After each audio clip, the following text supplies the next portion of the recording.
Yuba-Sutter.live's local government live streams are presented by Plumas Lake Self-Storage in Plumas Lake, where lifelong local residents are helping other residents keep things safe, providing indoor storage units, outdoor RV and vehicle parking, moving supplies, and Penske truck rentals. Details at plumaslakeselfstorage.com.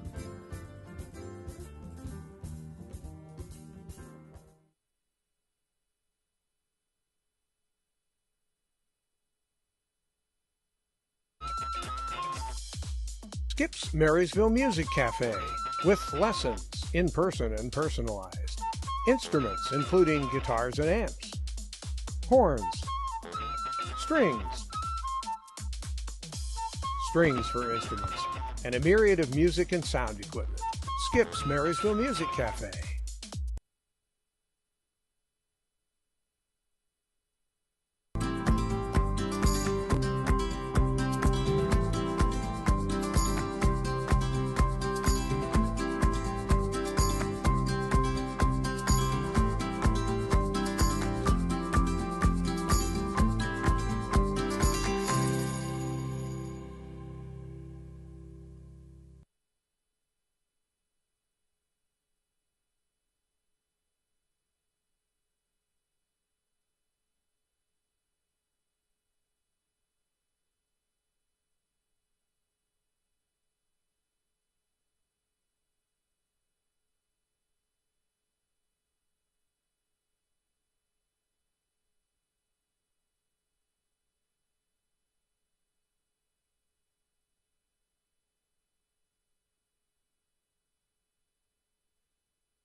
I ran, my longest run I've ever done was 8 miles. I did 10 miles yesterday nonstop.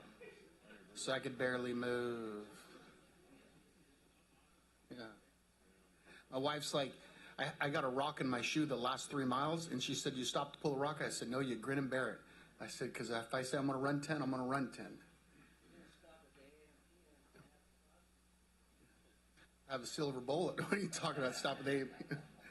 All right. I want to welcome everyone to our August 9th, 2022 meeting.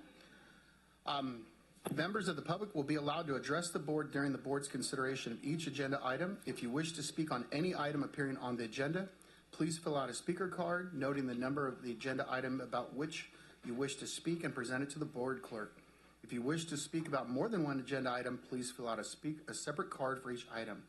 If you wish to speak under public comment, please note that on the speaker card when the matter is announced. Please approach the speaker's lectern after being recognized by the chair. Okay, we are coming out of closed session, and we have nothing to report from closed session. All right, we're going to ask the clerk of the board to read the title. Do you have to read for the closed session? Oh, sure. The closed session was regarding Conference of Labor Negotiator Gina Rowland, General Supervisory Professional Firefighters Association, Probation Officers Association, Peace Officers Association, Deputy Sheriffs Association, Unrepresented Management and Confidential Employees pursuant to California Government Code, Section 54957.6. Thank you very much. All right, we're going to ask for a roll call. Supervisor McKelly? Here. Supervisor Flores? Present. Supervisor Ziegenmeyer? Here. Supervisor Baines? Present. Supervisor Conant? Here. And we are going to welcome up Craig Cook from the Bride Church. Stand, please. Push that button. Okay, thank you. So, first of all, thank you for the opportunity to pray both with you and for you, and that this is even still practiced in our day and age. I'm grateful for that. And if I might just say that I've been raised here since I was 5, attended the elementary schools Lincoln and Terra Buena, and graduated from Yuba City High in 1972, celebrating this year our 50th year high school reunion. I was raised attending a local church, learning of my Savior's love for me as a young child, but like so many, wandered away from a close walk with him. But in his love, he pursued me, and by his grace, he redeemed me, forgiving me of all my foolish ways, and called me into his service of proclaiming him to others.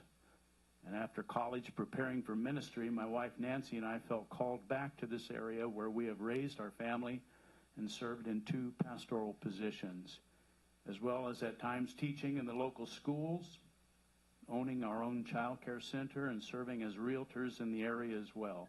All to say that we are invested into the lives of this community, as are you. We love this community, as do you, or you would not be serving in the capacity in which you serve. And I thank you for your service, but I particularly thank you for your continued recognition of the need for divine guidance. For as much as we love this community, no one loves the people here more than God himself, our Heavenly Father, to whom we now come in humble recognition and prayer.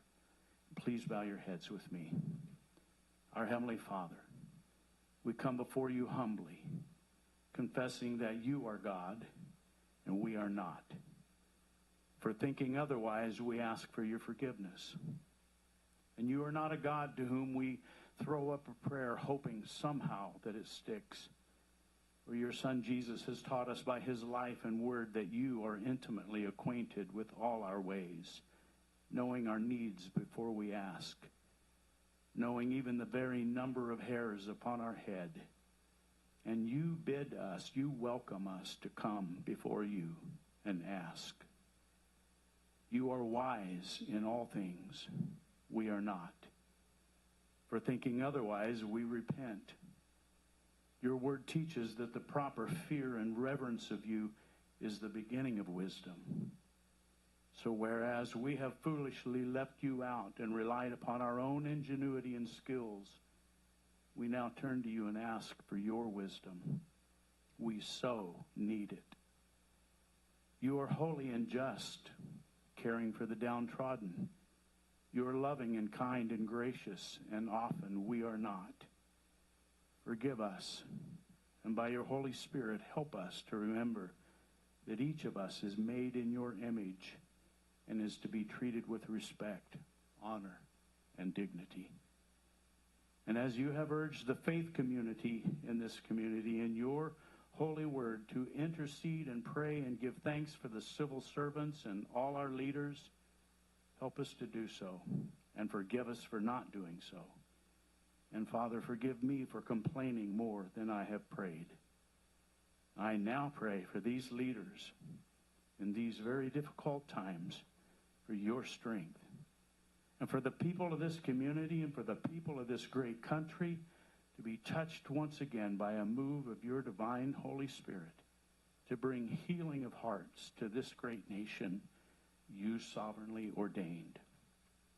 And all before the soon return of your Son, Jesus Christ. While extending respect to other faith persuasions, I ask all of these things in the holy name of my Savior, Jesus Christ, for his glory and honor. And all God's people said, amen.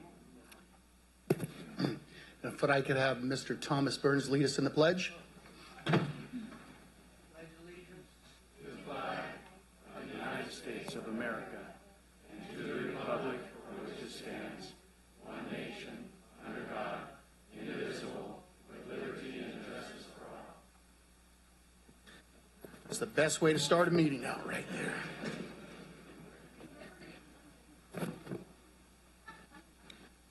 All right, we're going to do a few presentations, and I'd like to ask Mr. John Beaver to come on up.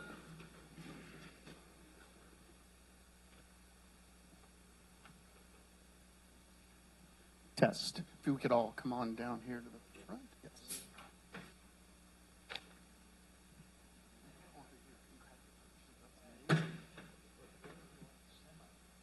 Well, this is John Beaver with our accounting systems analyst. All right.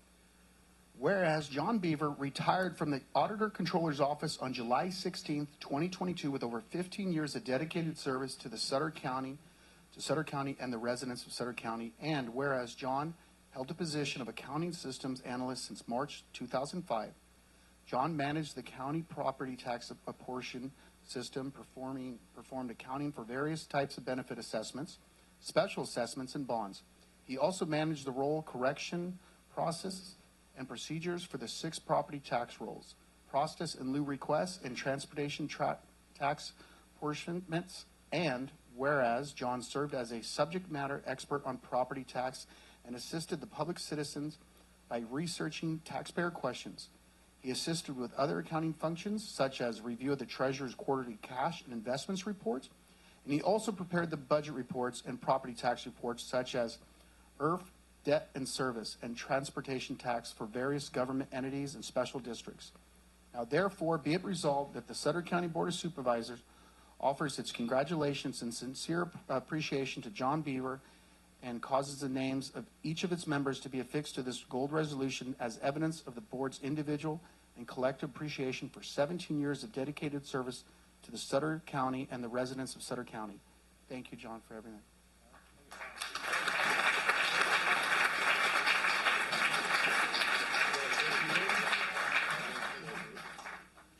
No, I got a new motorcycle. I plan to put a lot of miles on. so I have a BMW. Thank you for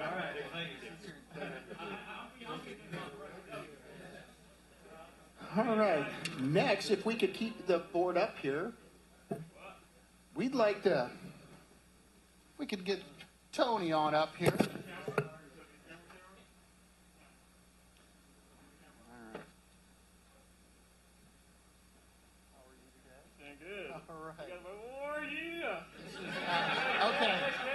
First of all, I want to introduce you to Tony. Tony is, for the next few months, Tony will be serving as an honorary supervisor for Sutter County.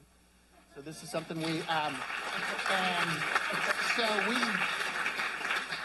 and yesterday alone, he sat in on a meeting yesterday, and it's nice to have someone like Tony around the office. You know, someone that's so energetic and positive and just so upbeat in life, and we love it. So the Sutter County Board of Supervisors wish to acknowledge Tony Farley for a dedicated public service to upholding the state and federal constitutions to encourage civil discourse and for being an amazing Sutter County resident. The board extends its most sincere appreciation to Tony Farley. Yeah. Thank you for everything.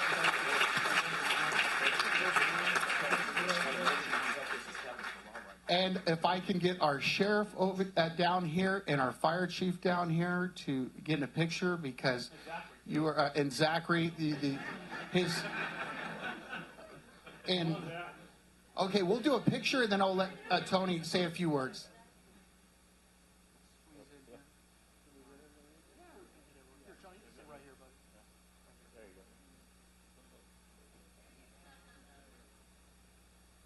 Would you like to say anything? Thank you for the service, first responders. Brandon Barnes, Zachary, and Fire Chief Charlotte. And don't forget the background of the bond deputy Matthews. And don't forget Sarah, HSS director. And don't forget last me, Captain Farley, the ex-psych nurse for mental health on Light Boulevard. And Gina and Stephanie and Laura. And don't forget detectives, Chavez detective over there. Thank you. Thank you, Tony. He's staff. He's the best.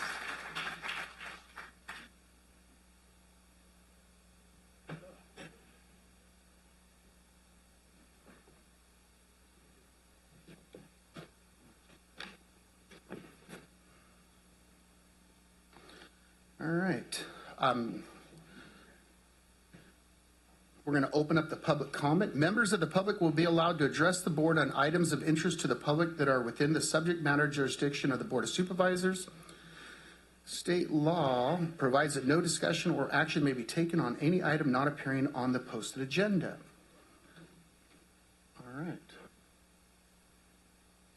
So for public comment, I have, looks like I got 5 cards here. All right, let's see here.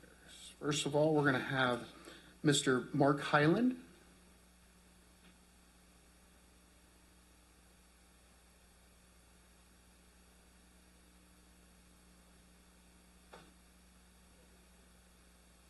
Guess I got to push the button.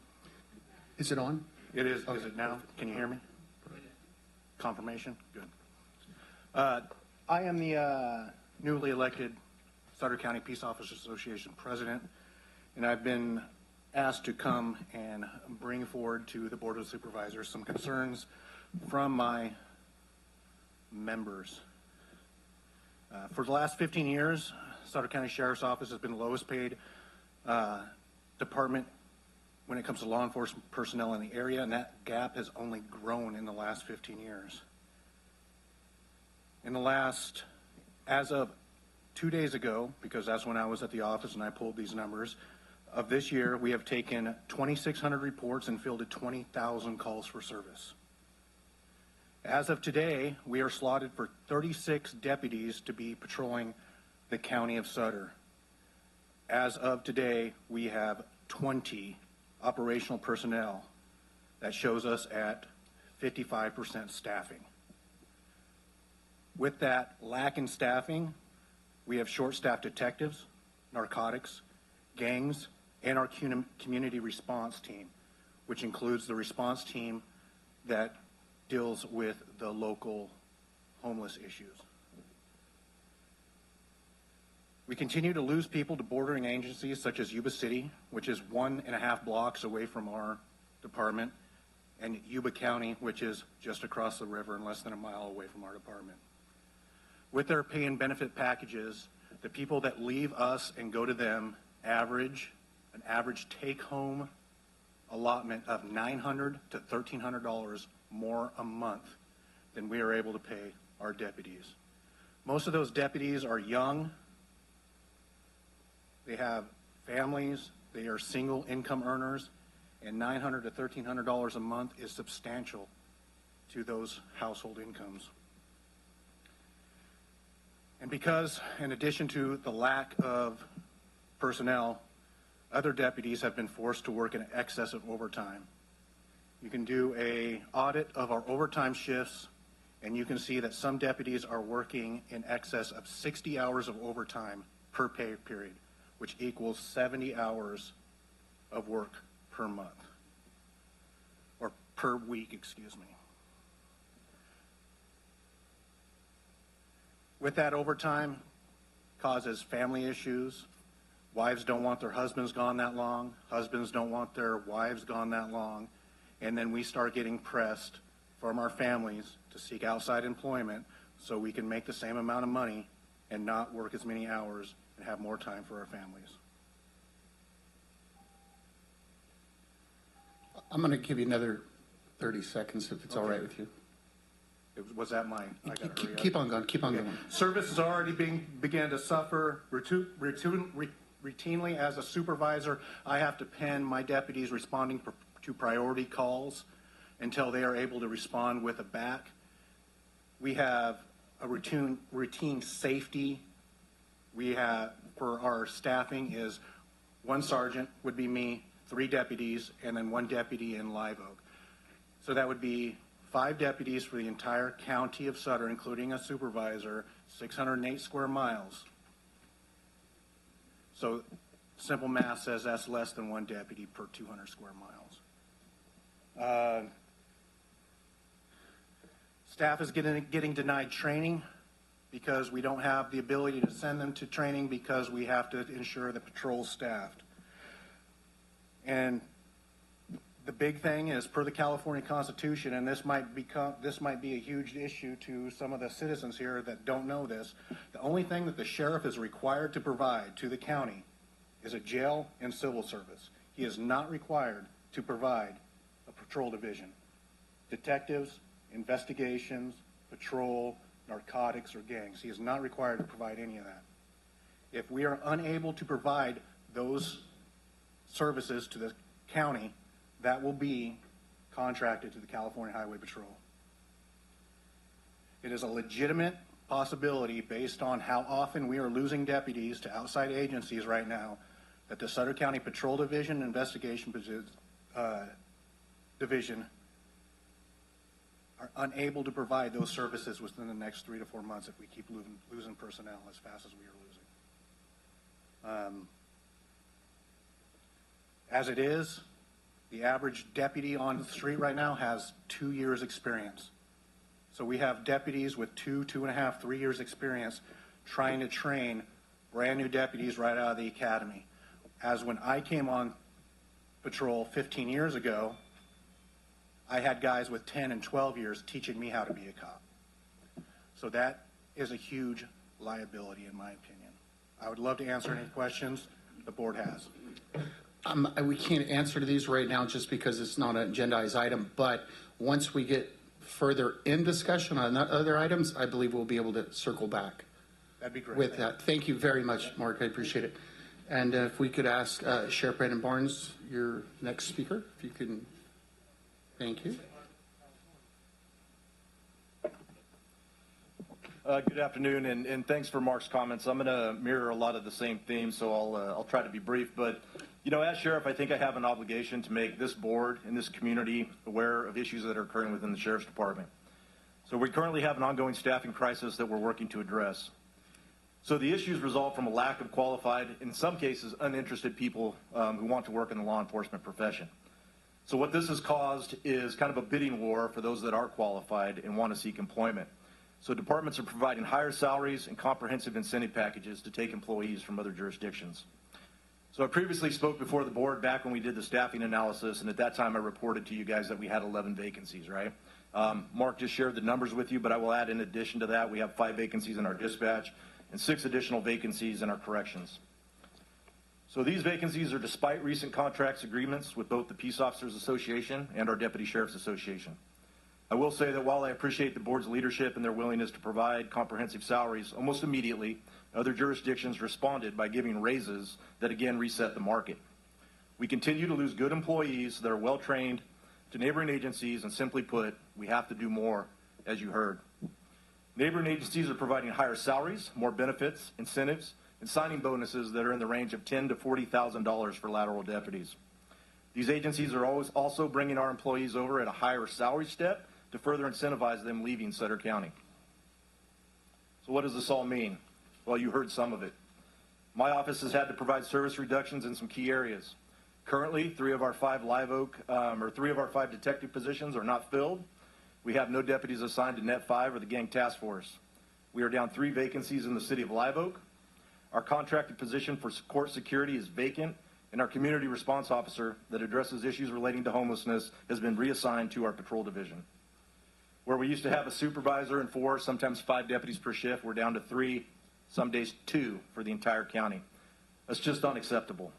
So this matter is urgent and it needs to be addressed, or further service reductions are going to become necessary. And Mark kind of outlines some of those for you. So I also like to provide solutions. So on July the 25th, after meeting with the association, I provided the CAO's office with a list of 6 scenarios for consideration. It's my opinion that implementing some or all of these scenarios would assist stabilizing our current situation. So while I'm here today to keep you informed, I also ask that at an appropriate time, the board provides the CAO's office and our human resources some direction for consideration. And to the board and to our community, I'm very well of what item number 20 is on the agenda today. I want everyone to know my comments are independent of that conversation. You heard from some of my staff, or at least from Mark, and quite frankly, I couldn't wait another 2 weeks to come before you. And I don't think we can wait until November to solve this problem. It's something that we're going to have to roll up our sleeves and figure out now. On average, departments are making about 17.5% more than Sutter County. So in closing, I just want everyone to know that, as sheriff, it pains me to have to report this information. Obviously, I'm a very proud person. I take a lot of pride in the work that I do. But I will tell you that I also represent a group of proud and responsive employees. But they're hurting and they're suffering right now because of the work that they're having to do. So we'll continue to serve to the best of our abilities, but at the same time, this issue is dire, and we look to you for assistance. Thank you.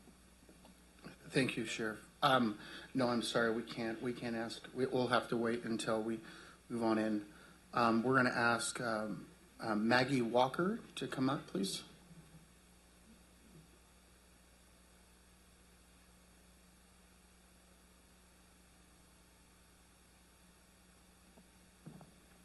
I'm Maggie Walker. I live at 1480 Geary Circle, Yuba City. And I have been hearing a lot about a real estate committee that the Sutter County has.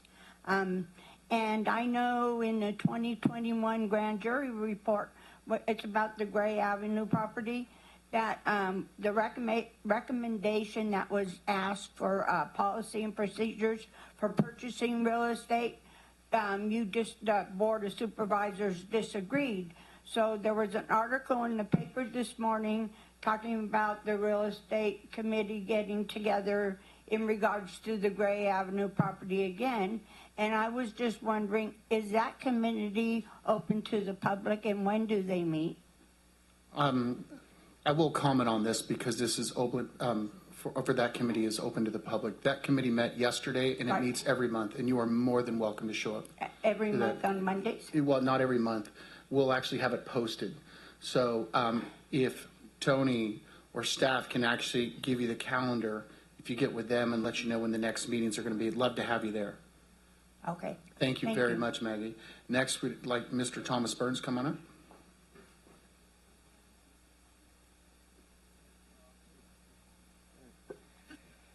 So, good afternoon. Well, I gotta, rub my eyes a little bit, because when I read this article in the paper about raising the sales tax, I felt real bad, made me want to cry. Because I heard the same thing for a good 40 years, and it's always the same. I would call it propaganda. Okay? And it's a tugging at the strings of the people, okay?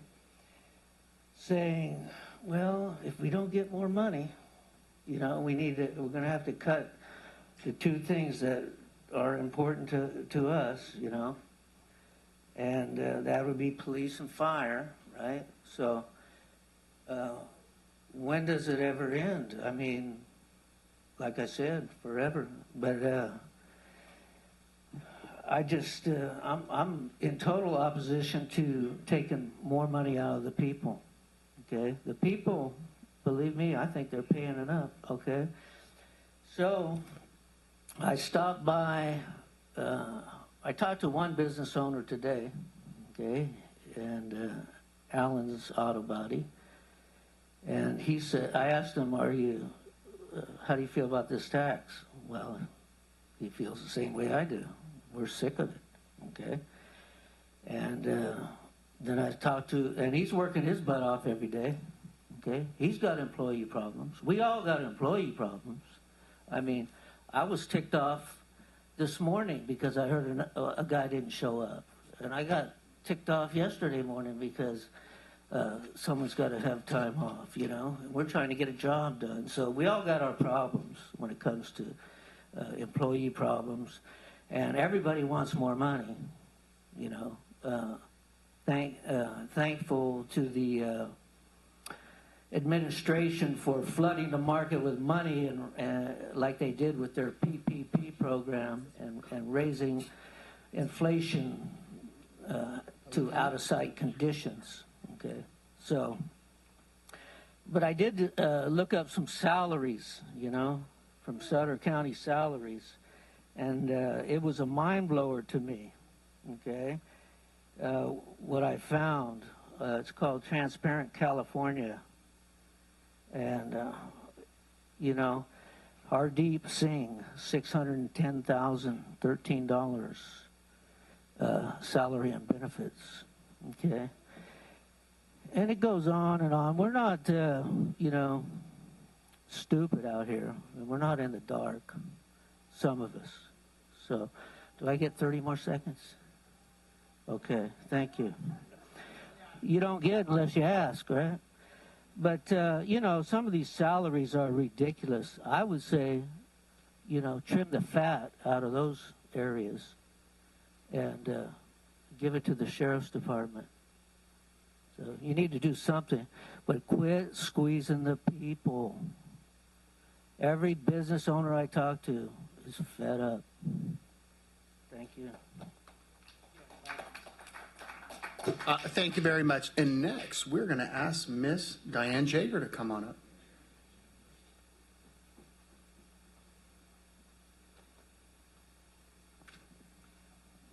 Good afternoon, members. You, as the Board of Supervisors, your role is to be responsible for the county and the citizens here. And that is to actually, you talk about, and it's included into a lot of their publications, is fiscally sound and stable. And yet, through my digging and questioning, one of the things that I find that is upsetting is that the only, and I've mentioned this before, the only audits that are ever done are a fiscal audit, meaning money in, money out. And yet, programs, is this actually effective? Is it actually helping? Is it actually performance driven? Those are not done. So you have departments. I have spoken to some people in different departments, one of them mental health, that they all agree it's not effective. It's not fixing the problem. I, being involved with, where I see people, you know, every week, and their same ones roll into a program, and 3 months later, they're back on the streets, rolled out of the program. So I believe that there needs to be some really deep look at these programs. I think there's a lot of money being flushed down the toilet, literally flushed down the toilet. And that each of these programs needs to be looked at on its effectiveness, its performance, its actual success with a client. And that client can be a person on the street, it can be a person, whatever the situation is. But the other thing is that I would like to know, since I have been investigating the Chevron Energy Solutions contract, and I can't, there's obviously changes that have been made in this contract, and yet I have yet to be able to get my hands on those things. And when asked, is this actually working? And the reason behind it is this. I'm always looking at let's go out there in the future. If this energy program is actually working and saving us supposedly $1 million a year, which is what they projected, I want to know the proof. I want to see the proof. Haven't been able to find the proof yet. Okay? If it is saving us $1 million, then why aren't we looking into, the county owns a lot of property. I've got a stack of paper this thick of the properties that the county owns that are just sitting there. Why can't they be moved into energy fields and generating income for the county? And that money would generate a lot of money for fire and police and sheriffs. Thank you. Thank you very much, Diane. Next we'll have Janet Johnson. Thank you very much.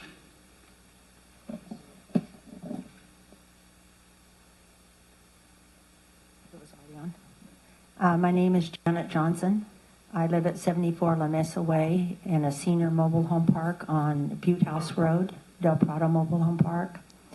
I want to address the situation as far as bicycle lanes, because everyone encourages everyone to save energy, ride their bikes or walk or whatever. I'm within a very short distance of Walmart, a Dollar Tree, the other things where I can go down and use my bicycle. I'm 76 on the downhill slide to 77. And I want to address Tharp Road. When you go from north to south on Tharp Road, it's a very bumpy road with a drop-off that has, by the oleander bushes where the homeless go, there's, you know, all types of glass and everything there. On the other side of the road, going from the south to the north, it's 2 lanes with a big bicycle path, a sidewalk. And I went to, I've gone to the police department about it. I've gone to City Hall about it. And basically nothing was resolved. It's like, well, just ride down the middle of the road. You know, if traffic is behind you, so I'm looking like this, being unsafe, afraid that I'm going to be thrown 100 feet or something. And I know I'm not the only one that uses that. There's a lot of other people, too. So it just, they said, well, people can just follow you behind. Well, people go around me, and it's double solid yellow lines, and still they right around me, you know. And it seems like to me, I spoke with a police officer, a very nice man. I won't name his name. He said, well, I don't think anyone, because I asked him, I said, could I ride on the bicycle lane on the wrong side of the road? Which I think makes common sense to me rather than to be put my life at risk or someone else. Couldn't there be some sort of an ordinance or something that could take care of that situation? Where a person, you know, like if you want to do something like that and not put your life at risk, that you'd be able to travel that distance there in that bicycle lane, even though I follow the laws. I even wear a helmet and everything. But then rather than to risk my life, I don't know where else to go. I feel like I tried to pursue it as much as I could, and I didn't know where else to go. So I guess my question is to you, is it possible to have some sort of an ordinance or something like that done? Janet, I'm going to ask Tony to get with you right now. Where are you at, Mr. Tony? If you don't mind, get with Janet and get her information, because this is going to be like, I believe this is like a county/city thing. And then you could get with Mr. Moody with the city and get these questions answered, because she raised a lot of, it's pretty valid, so we can at least get her on track to get some answers. Okay. So Tony will get your information, he'll get you in coordination with someone at the city as well. Okay, thank you, Mike. Thank you. I appreciate you coming up. That's what we're here for. All right. Is there any more public comment? All right. Yes. The chair, sorry. Chief Shalowitz had wanted to speak, and I thought I would just... Absolutely. Chief, come on down. Thank you, Tony. Thank you. I'm here also for item number 20, but I'd like to say thank you to the Honorable Chair and to the board for giving me this chance to come forward in front of you and also talk to the public here today. I'd like to take a couple moments to speak about the situation of Sutter County Fire Department that is experiencing and the challenges that we're facing for the future if there's not a financial solution for our budget. I'd like to take a second to describe how we are funded for those who may not know.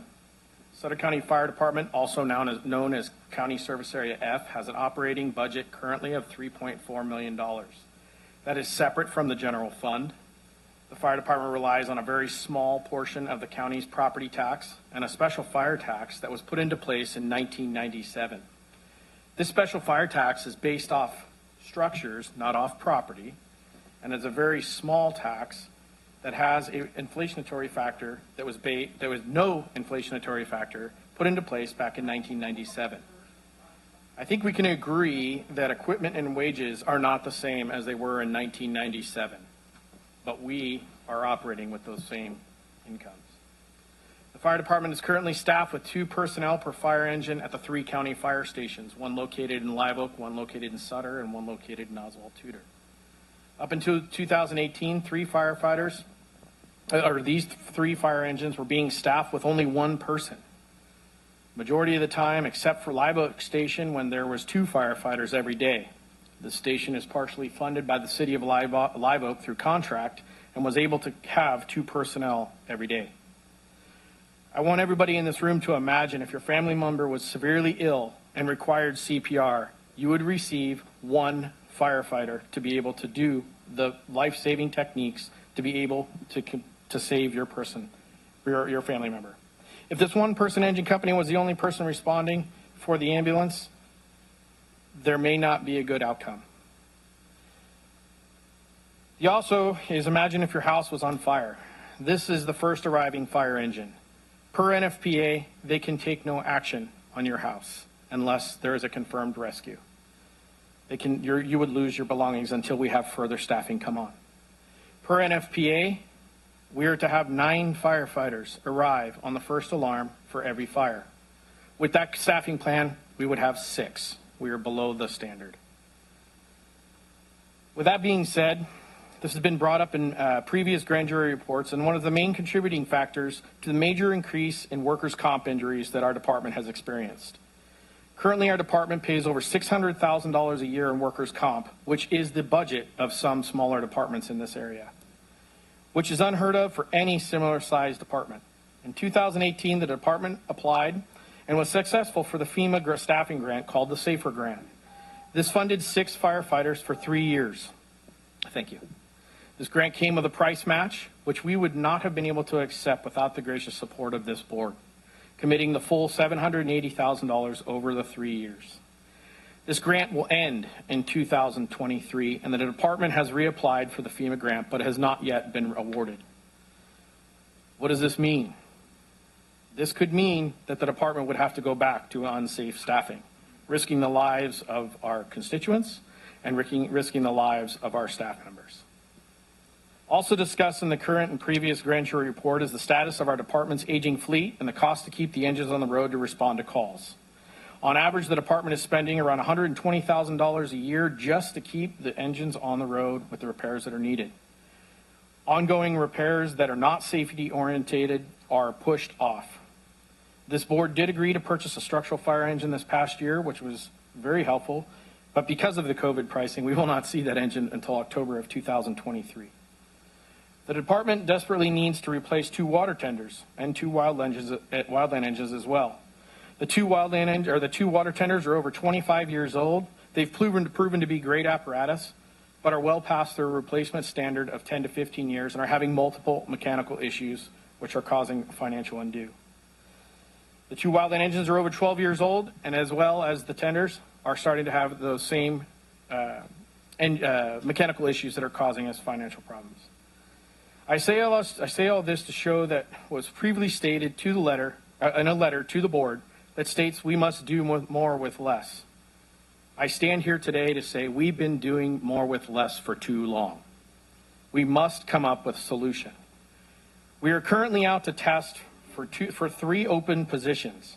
In the past 3 weeks, I was able to leave that test open. In conversations with HR, I have 1 qualified applicant. Just recently, the fire department lost a fire captain to a neighboring department for that was a 2-class job demotion. As the sheriff talked about, we cannot compete. They offered a larger yearly income and a 67% higher hourly income. We cannot compete. I'm here today to ask this board to please move forward in supporting the CEO Smith with his tax initiative to be placed on the ballot. For the reason we need the voters to speak as to what level of service they would like to be provided. Our firefighters love this community and are committed to ensuring that all members of the county are safe and protected in the time of need. Please continue to help them get the tools that are needed to do their job and secure the future of their department by recommending this measure to the ballot. Thank you.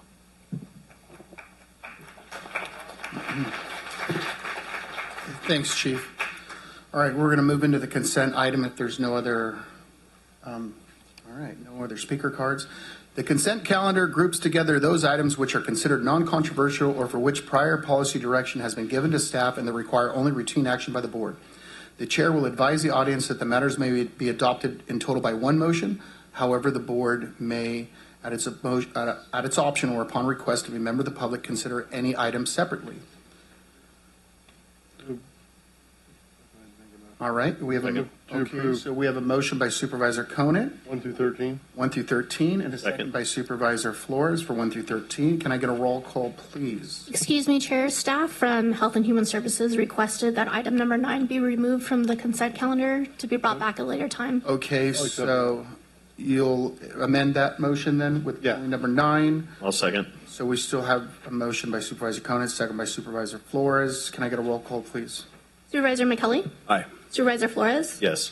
Supervisor Ziegenmeyer? Yes. Supervisor Baines? Aye. Supervisor Conant? Aye. All right, motion passes. Moving on. Okay, we are going to adjourn. We'll go to number 9 back. I'm sorry, no, number 9 we're going to bring back at a later date. At a later meeting. So what we're going to do here for those that are new to this board, we're going to adjourn as the Board of Supervisors, and we're going to open up as the Waterworks District Board, number 1, a Board of Directors.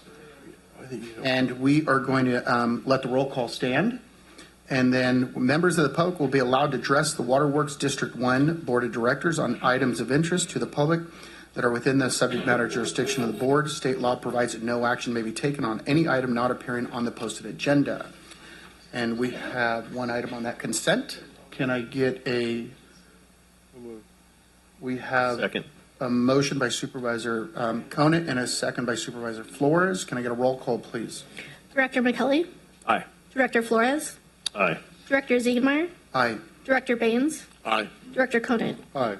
Okay, now we're going to adjourn as the Waterworks District 1 Board and put our supervisor hats back on and let the roll call stand. And we're going to go into appearance items with number 15, Brandon, our Sheriff, if you can come on up. Approval of an agreement with Lens Lock Incorporated to purchase body-worn cameras, in-car cameras, and other related equipment and services in an amount not to exceed $859,989.50 for a 5-year period beginning August 9th, 2022 through August 8th, 2027. Authorization for the Sheriff Coroner to execute the agreement and approval to waive the requirement for a request for proposals per the provisions of Sutter County Ordinance 16-050.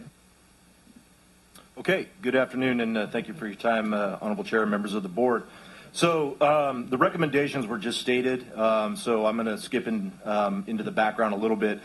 So about a year ago, in 2021, we started researching the possibility of implementing body-worn cameras at the Sheriff's Department. I realized that the price tag that was just quoted seems substantial, given the fact that I was just up here a few minutes ago talking about some of the staffing challenges that we have. But with that, I will say that, you know, in addition to providing salaries and benefits, you have to provide an environment where people want to work. And part of that is modern equipment and staying consistent with industry standards. So I can tell you that as of right now in California, 70% of all law enforcement agencies in the state of California have body-worn cameras. So the other part of that is we're upgrading. We currently have dash cameras in our patrol cars. We're going to one system through LensLock, so this will all be integrated. So they'll all be integrated at that point. So the way we came to this conclusion to utilize or recommend the company LensLock is we brought together a group of employees from all divisions within the Sheriff's Department, including evidence, records. We also had our IT group come together so that we made sure we were getting good technology. And so based on that, LensLock was the recommended company. So this will help increase accountability and transparency for the Sheriff's Department. It'll help reduce complaints and solving officer-involved incidents. It'll help identify and address operational needs and training needs within the Sheriff's Department. And it'll also assist with evidence collection. So those are the reasons that we would be asking to move this forward. Lastly, I'll just say that, you know, in looking at the different companies, there were 3 that we looked at. LensLock was unique because they were the only company that offered unlimited cloud-based storage, which was important. And then in addition, it's also free redaction. So one of the things we were concerned with was for public records requests, you have to go through and do redaction, which means blurring certain faces, license plates, things like that. This particular company actually offers that service free of charge. So my staff doesn't have to bear the responsibility of doing those duties. So that was very helpful. And so with that, I'm happy to answer any questions. I just have one question. Now, this also helps with, I guess one would say liability, you know what I mean, with making sure if the perpetrator or bad guy says, well, he did this, and now you have protection against your fellow officers. Yeah, that is correct, and that's why we're employing it as well in our corrections office, investigations, the courts, so that way, even in the jail setting, if there was an issue with, you know, an allegation against an officer, we'd have the ability to go back and check that. So the other part that I want to point out is the first year, there's no general impact to the general fund. We're covering that through COPS funding the first year.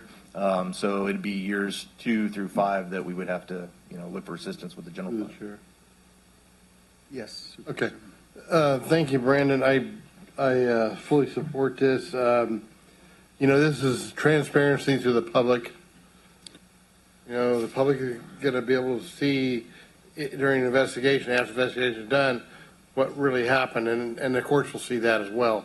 So I really support that. And also, it is costly. It's not cheap. It's $172,000 a year on a 5-year contract, if I'm not mistaken. Anyway, Brandon, I think it's money well spent. We've got to protect your officers, and that helps do that. Tells the story after an incident occurs. I think that's important. Thank you. Thank you. Yes, Supervisor. I was just going to make a motion to approve. I'll second the motion. So we got a motion by Supervisor McKelly and a second by Supervisor Baines, and I just want to concur, you know, this is only going to help keep our officers out there safe, and that's what it's all about. And so we'll look for a roll call. Supervisor McKelly? Aye. Supervisor Flores? Aye. Supervisor Ziegenmeyer? Yes. Supervisor Baines? Aye. Supervisor Conant? Aye. Motion passes. We're going to move on to item number 16. Approval of an adjustment to the fiscal year 2022-23 adopted budget, increasing appropriations in the amount of $1,171,416 for the continuation of projects for road and engineering services. Good afternoon, Chair Ziegenmeyer and Supervisors. So the staff report before you is for a number of road and construction projects that didn't complete before June 30th, and so we essentially, they're carryover contracts. One of the contracts, for example, includes our consulting inspection services on the Sutter Point, and essentially there's essentially the money is budgeted within the project. These come out from the road fund or from developer deposits, and I'm happy to answer any questions. No questions for me. Everything looked good. Yeah. Move to approve. Second. Motion by Supervisor Konis, second by Supervisor McKelly. Can I get a roll call, please? Supervisor McKelly? Aye. Supervisor Flores? Aye. Supervisor Ziegenmeyer? Yes. Supervisor Baines? Aye. Supervisor Conant? Aye. All right, motion passes. We're going to move on to item number 17. Authorization for staff to initiate a general plan amendment to provide a zoning clearance approval for one-day agriculture entertainment events within agricultural zoned land. So this staff report before you includes a recommendation, like the title mentions, to have my staff proceed with what would be required to be a general plan amendment and a zoning change, because for agricultural events, entertainment events that take place on an agricultural parcel, currently our zoning code requires an application and a fee approximately of just under $11,000. None of those fees have been paid because none of those applications have been received. And so we are seeking, recommend action for your board that my department could go and provide a environmental document that would support a general plan amendment. Currently, the general plan states in its support of agritourism that discretionary approval is required for these type of events. Essentially, you can have either less than 100 attendees or more than 100 attendees. So for a minor event, one-day use, less than 100 attendees, we could provide what would become an over-the-counter approval. So we'd come back before your board with what we might think the recommended fee would be. As a part of this general plan and zoning code change, we would probably conduct at least one public outreach meeting and get input. I believe there are probably some public comments today in regards to this. I believe your board has received some public comments. But this is an effort to try to provide property owners in the agricultural zones with an opportunity to use their parcels for agricultural related events. For example, craft fairs, food fairs, maybe pumpkin farms. There's a number of variety of uses that kind of come before our counter, and we're just trying to be more responsive to the public and provide a lower barrier to those type of activities while still maintaining the integrity of the county's general plan and its importance and reliance on agriculture. And with that, I'm happy to answer any questions you have. Okay, before we bring it back to the board, we're going to go to the speaker cards. And I have a few speaker cards. I'm going to ask, let's see this. I'm going to ask Charlie Roberts. You want to come on up first? Yes, please. You can, right there.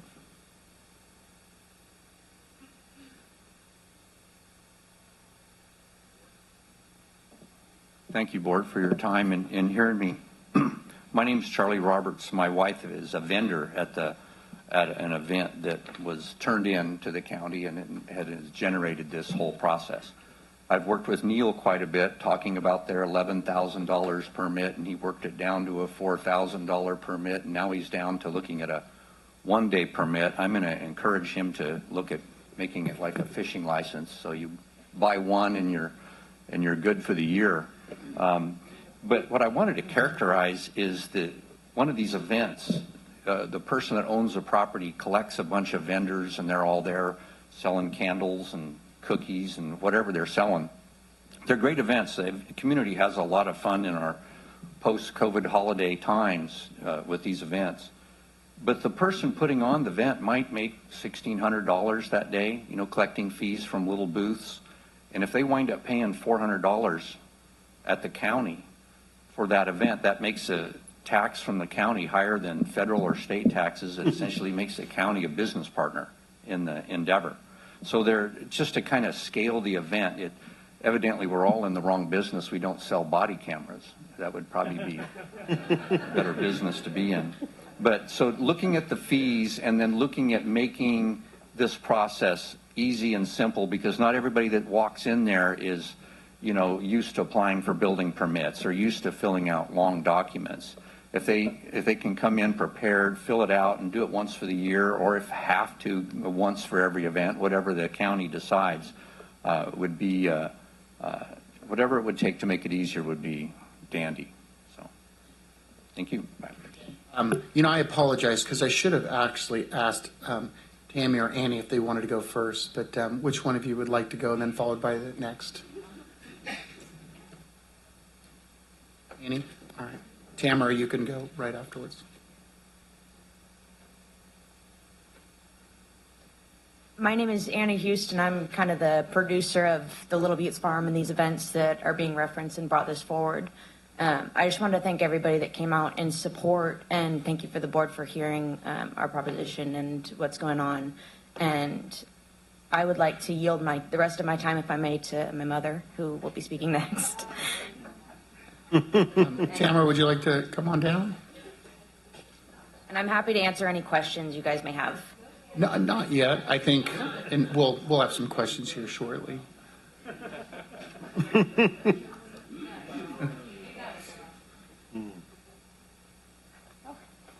I have to laugh. I wrote this down because I timed it, and I thought I'm not going to go my time, so I'll read this. But I'm Tamara Houston and live out on Pass Road in Sutter Buttes, where the complaint was filed, where my daughter has had these events for 2 years now. Thank you for listening to this and giving it your consideration. I am here today in support of my daughter Annie at our home in the Sutter Buttes regarding a complaint that was filed against myself regarding the agricultural small event she has created in our barn for people far exceeding the borders of Sutter County. As an incredibly proud mother to this young lady for many reasons, today I'd like to share an excerpt from a recent accolade that she's received from our 3rd District Assemblyman James Gallagher through the State Assembly of Sutter County's 2022 Woman of the Year. This is one of the segments that he had written. Whereas as the tragic COVID-19 pandemic commenced, and she was not too busy donating her time rescuing animals and helping victims during the fire season, Annie Houston turned her tireless efforts to benefiting the community by creating a pumpkin farm, petting zoo, and horse riding event for families and children to come and enjoy within a safe, outdoor, family-oriented environment at our family's ranch in the Sutter Buttes, Little Buttes Farm, she's named it. The activities at the event have provided fundraising opportunities for multiple local nonprofit organizations, many of which are women-owned businesses, and thus far have donated proceeds to Back the Badge, Family Soup, Say Love, Sutter Buttes Canine Rescue, Children's Hope Foster Family Agency, just to name a few.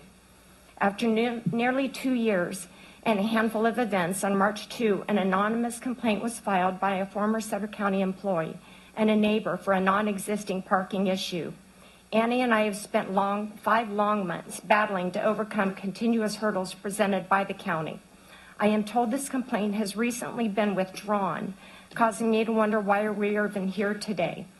It is unconscionable that now, due to this complaint, she is required to essentially financially partner with this county to be able to continue to share our property with so many for very little monetary gain.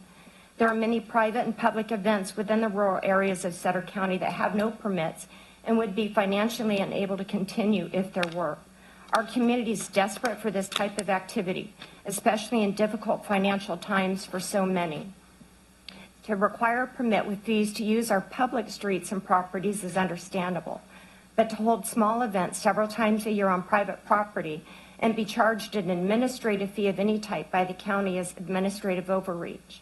I would hope the community coming together for small town family events at no expense to or administrative efforts by the County of Sutter would be a blessing. However, respectfully, should this board come to the conclusion that a fee-based permit is necessary, I would request that it be nominal to encourage other entrepreneurs to embrace the same work ethic and community outreach as Annie has done so well. And I am happy to answer any questions you have. Not yet. We'll open it up for questions. We'll get through the speaker cards first. Okay. Thank you so much, Tamara. Thank you. And we'll ask Sherry Stevens to come on next.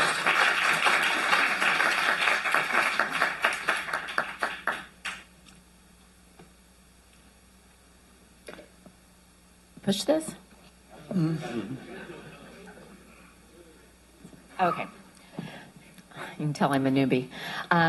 So I'm Cherie Stevens. I'm the owner of Stevens Farmhouse, and I am here today for support. I appreciate, Mr. Hay, that you have taken this issue and got it down to, I understand, maybe $400 now for a one-day permit versus $11,000. have been involved with our business for the last 20 years. I have done many events where I provide lunches. I've actually participated at the Little Buttes farm. And when I have to get a temporary permit to serve food, I'll give you an example. I do a huge lunch for the quilt show every year and have done this for probably the last 10 or 12 years. I am a certified kitchen in my business. I am inspected both by the state and by Sutter County Health.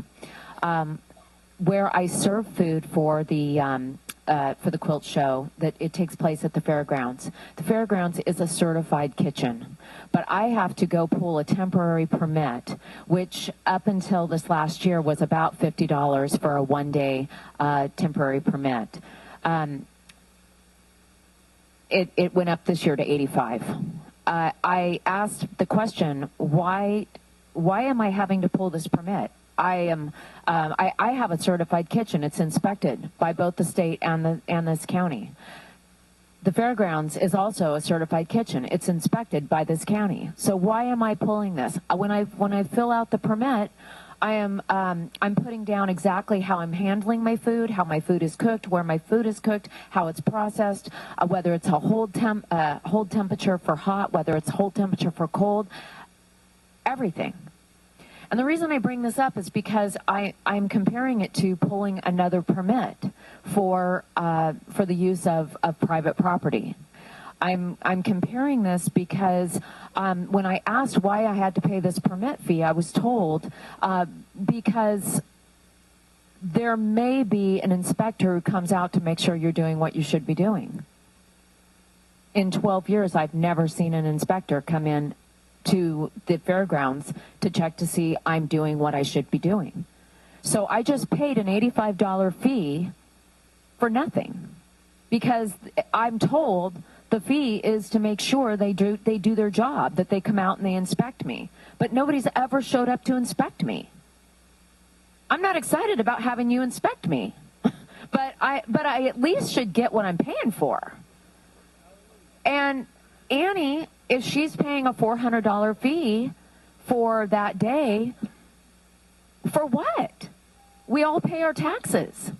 Those roads are paid for by our taxes. I don't understand the continuance. Can I have 30 more seconds? Thank you.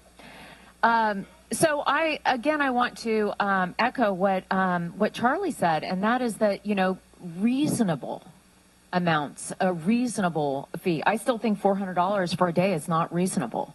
It's a huge chunk to take. I didn't think $85 for my catering was reasonable. This event supports small business. Small businesses that are, she has, somewhere between 30 to 40 vendors that come out that have the opportunity to sell their goods. It is community development. There's families that come out, people come out, they enjoy each other, they enjoy the event. It's small town Americana at its finest. And the other thing it does is it brings in dollars from outside our community that then go back into our community in purchasing goods and services in other ways. So I just would like to hope that you'll hear this today, that we don't need another one of these fees to be hit. And if it is, then at least it's got to be more reasonable than $400 a day, and it's certainly more reasonable than $11,000. Thank you. Thank you. Catherine Becker.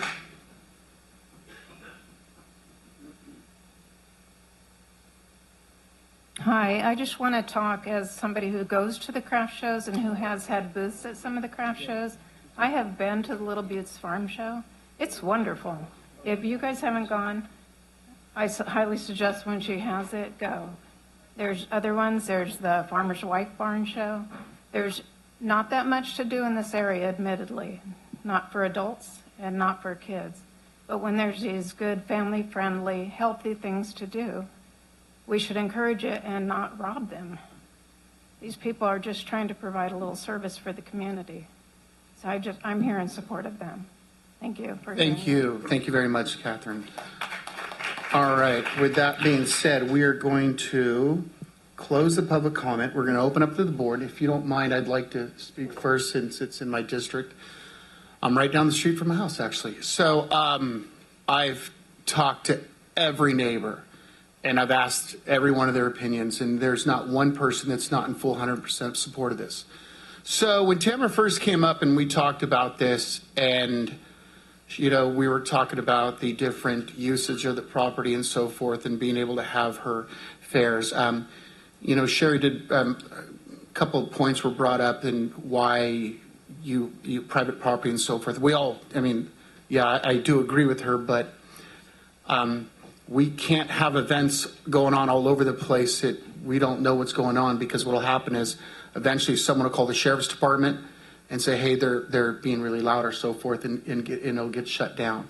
So when we set out to have some sort of, to look into a permit fee or something, an event fee, we reached out to the city of Yuba City and saw what they're doing. And we tried to replicate what they had, which they're currently charging $150, which hasn't gone up in 20 years. So I don't speak for the city, but I was told that fee was going to go up.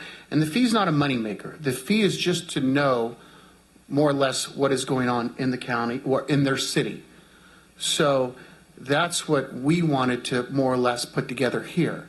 So let's say if you wanted to put together your petting zoo or have the pumpkin patch, what I'm a big fan of the pumpkin patch, and you'd come in and you'd pay your fee set by the board here. These 5 members right here, we set the policy. They're going to bring their recommendation, and we are going to vote on that here. So they come up and they say, we recommend it be $300, $350, $400 for an event fee, which could include whether your event's a 3-day event or possibly a week event. You'll pay that $300 fee or a $350 fee. You'll get your permit, and you go on with your event. And I do agree, we love it that the brings in others from the area to come and enjoy our area here. But it lets us know what's going on in the county. This is not, like I said, if we were to charge what it cost us, now we're getting into what, Neil, I was told it would take a few days to basically hit every point on there. Is that correct? Actually prepare the document? Exactly. So we have to prepare an environmental document because it's a general plan amendment, and then we'll bring that document back before your board. No, I'm sorry. What I meant was an actual cost, what the actual cost would be. Yeah. So as part of the process and part of the public outreach meeting that we'll have, we'll begin to get feedback as to how we can pare down the application to minimize the staff review, and then that will essentially lower the effective costs. And this is intended to be an over-the-counter approval.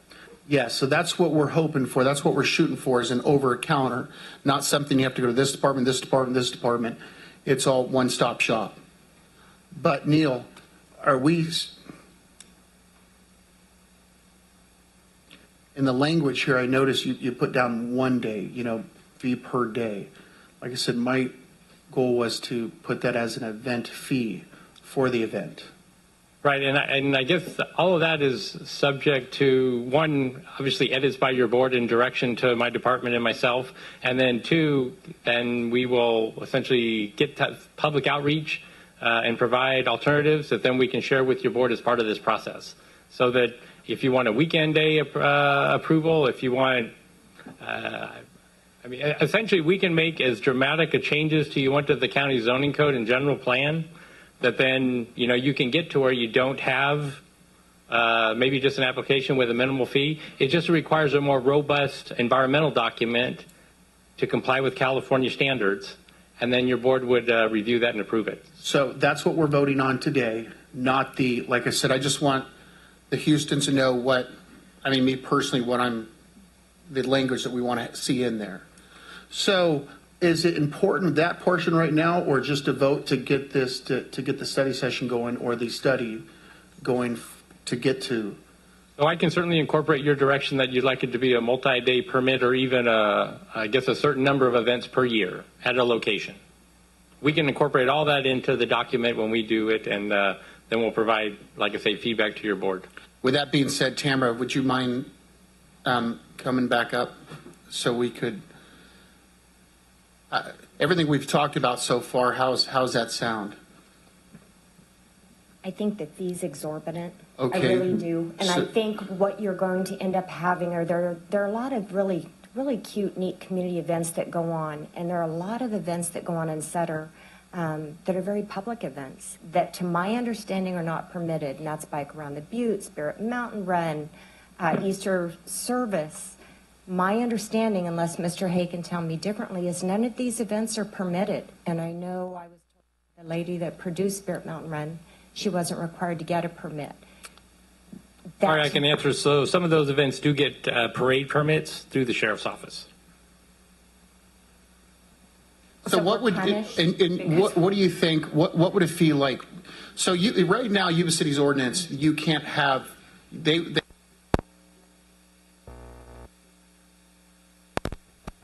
what do you think, what would it feel like? So right now, Yuba City's ordinance, you can't have, they don't offer a use permit for agriculture. What I'm getting at, you wouldn't be allowed to get that. So what we're looking at doing is changing our general plan to be able to include that permit usage in the agricultural area. So like City of Yuba City, they buy their permit, or the fair buys their permit, puts their fair over there on the Kmart shopping center. They got to pay for the permit for that. So what do you think makes sense to yourself there? For this type of event, and that's why I addressed earlier, if you're going to have the Christmas stroll in Yuba City, you're going to utilize public areas. I understand a larger fee. It incorporates so much more within that, within CEQA, within all the different zoning aspects. When you're on a property such as ours, and there are others that do fabulous events, and I want them to continue to do it. Our community loves these events. But when you go and go much above 150, you're going to financially debilitate many of these small events. These are done, whether it's the quilt show or they're not lucrative. They are not a profession. They are not a business that derives income for the families. Annie did this when she was graduating Davis. COVID hit. She says, before I start fires, what can I do to help kids? I'm gonna do a pumpkin farm. And I said, oh, good Lord. Okay. So, so much work and money went into it. I paid $2,000 just to have insurance alone on the property. The expenses that go into the decorations and the fun things and renting handicap restrooms, and it's not inexpensive by any means. She does not, and then we're shut down on average 1 to 2 weekends in October due to the high winds out in the buttes. So even though we plan for that, we're shut down and the money's out, but she doesn't derive an income. I have a job. Annie is starting her own business. This is just simply a community event that she wanted to plan, and it really supports. She says, I want to support our local vendors. I want to support our small businesses. She doesn't do no offense, but to, Tupperware, corporate type. She has everyone that is at her little vendor shows are personal home vendors that are trying to make a little money on the weekends for themselves. So, as Charlie said, and I touched on as well, I don't think the county needs to be a business partner in this type of event. What is the expense? If it's an OTC or an over-the-counter permit that I go in and I fill it out and walk out, what am I handing the county money for? And then how is that money commensurate with what the event is? So I think there's variables with that. I think a small, a large event might require a larger one-day fee of a few $100s. I don't know. But I do think you're going to financially cripple, and you're also going to encourage a lot of people to do exactly what they've been doing. Side note, Annie did call the county this summer before we did the pumpkin farm to get a permit. And with COVID, it was difficult to reach anyone anywhere, and we were told there was no permit that she could get or needed. So we went ahead and did it. We sure weren't trying to shirk the system or not pay what we would have been responsible. The day the complaint came through, next morning I called you and we met with County administrator, yourself, Mr. Hay, what do we need to do? We want to do the right thing. But when you come in at monetary amounts, there's no CEQA, there's no engineering, there's nothing required. This isn't Walmart, it's not a gas station, it's a business. These are simple little community events. And she does essentially 10, 11 hours in the spring, 10, 11 hours at Christmas time, and a few weekends, hopefully, in October for kids to pick a pumpkin and come play. So it's not financial for me at all. I have my daughter in the front row, Caitlin, we help her. We all just kick in as a family to do a fun thing for the community. But to go and increase the funds like that, I just think is astronomical. Thank you very much, Tamara. Then personally, I think, and like I said, it'll be up to the board. I think you should get with the city of Yuba City and see what the city of Yuba City charges and see if we could be of equal. And I think that would, now you talked, how does that sound? I think it's a starting point. I go back to public property when you're talking Plumas or that type of event compared to private property where our horse arena is used for a parking lot or apples and oranges. And I don't think. But it goes back to also, as of right now, there's only one outdoor permit area. There's only one outdoor permitted area to have a wedding in Sutter County. And recently so. And that means all these weddings that you've seen out and about, and the neighbors are calling in and calling the sheriff's department and so forth. And we get many of those calls. And that's why we wanted to have a tool available to be able to fix that, to be able to work like yourselves can go out there and pay for a permit that makes sense so you don't feel like anyone's getting taken advantage of, because when we change the general fund, that's going to be an added cost to the county. But we want to see this to be able to happen in the county where someone could, like I said, have the petting zoo, have your pumpkin farm, or sell your Christmas trees and be legal about it. Right. And not have someone from the state come in and shut you down because everything is permitted. But once that administrative permit is established, or the over-the-counter permit for something that Annie does, what are the expenses? I think the county will derive quite a bit more income with a very reasonable permit, because people won't be so averse to come in and they're going to try to, hey, I'll just do it. And if somebody complains against me, I'll deal with it then. Otherwise, let's just keep doing what everyone's doing. So you either price it so high that you're going to have everyone say, oh, I'm not going to go in, turn me in. If I get complained, better to ask for forgiveness than permission.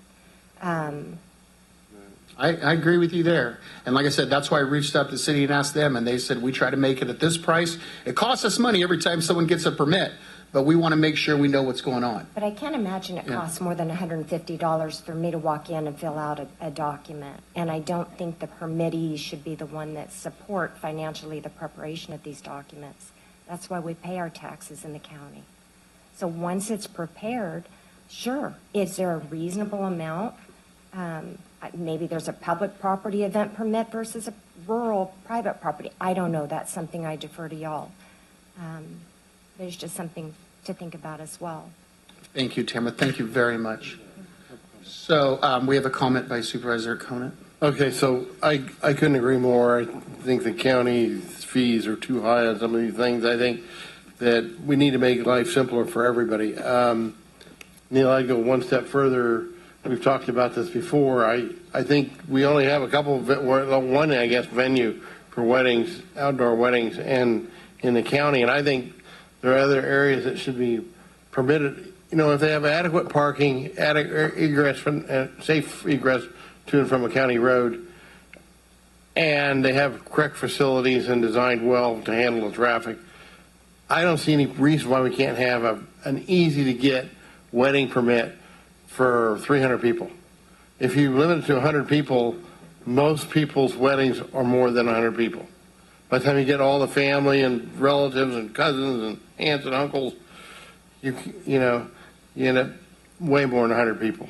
I would encourage us, the county, to come up with a process to issue permits for operations, both weddings and outdoor events like yours.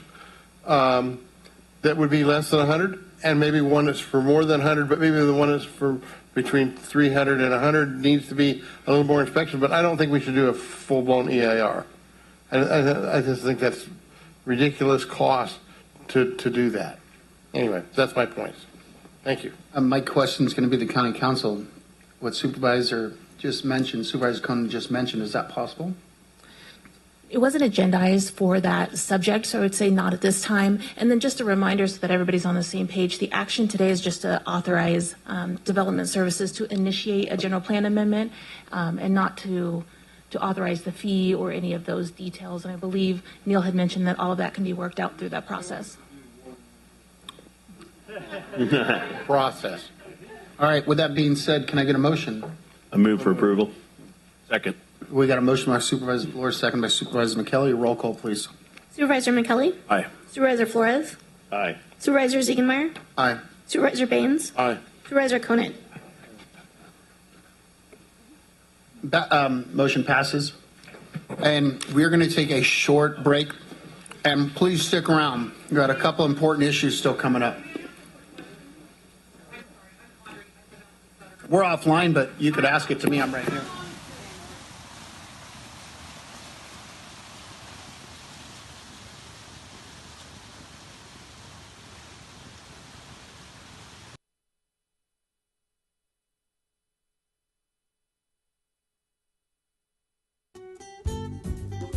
Yuba-Sutter.live's local government live streams are presented by Plumas Lake Self-Storage in Plumas Lake, where lifelong local residents are helping other residents keep things safe, providing indoor storage units, outdoor RV and vehicle parking,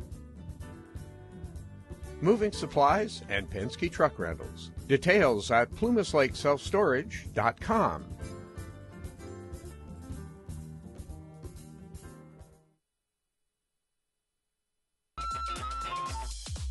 Skip's Marysville Music Cafe, with lessons, in person and personalized. Instruments including guitars and amps, horns, strings for instruments, and a myriad of music and sound equipment. Skip's Marysville Music Cafe.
passionate about this stuff, you know. We want the best as well. All right, we are going to move on to, well, first of all, I should ask if we're online yet. We are online, got the thumbs up. We're going to move over to item number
account clerks, office assistants, skilled craft or building services worker, heavy equipment mechanic. Part of our plan will be to address those areas where we have greater than 5% underrepresentation. But interestingly, I think the reason our white males are underrepresented more so than some of the other ethnicities is that in Sutter County, we have 881 employees. 583 of those are females. So 66% of our workforce are females, and then about 35% are male. So we look at addressing underutilization by developing strategies in recruitment, promotional opportunities, and career development.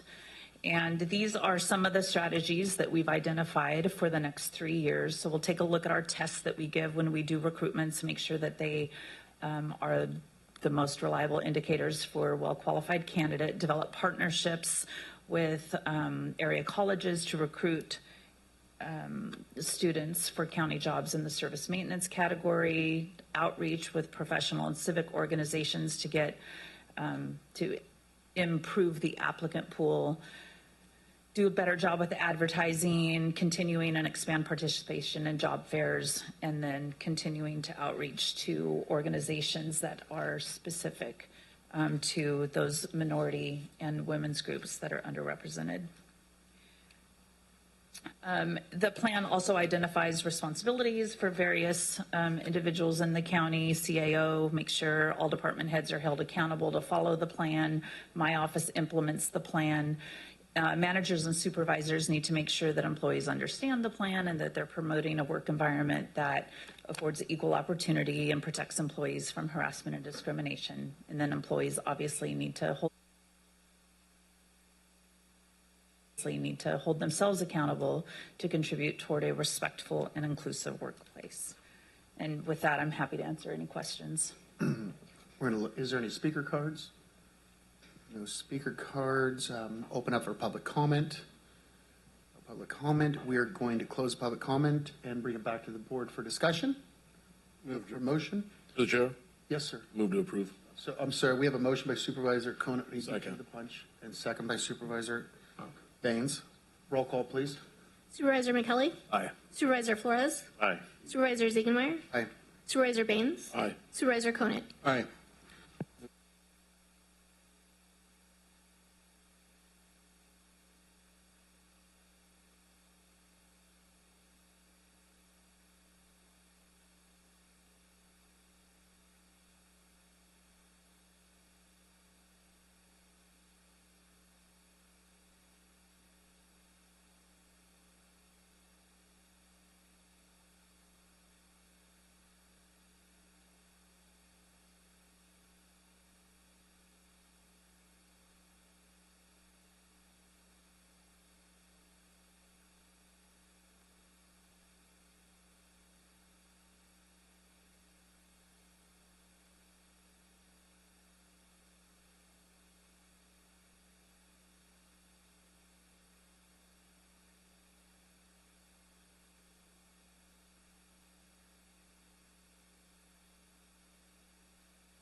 this recommendation isn't about passing a tax, but giving people the opportunity to weigh in and say if they want to consider this or want to approve it.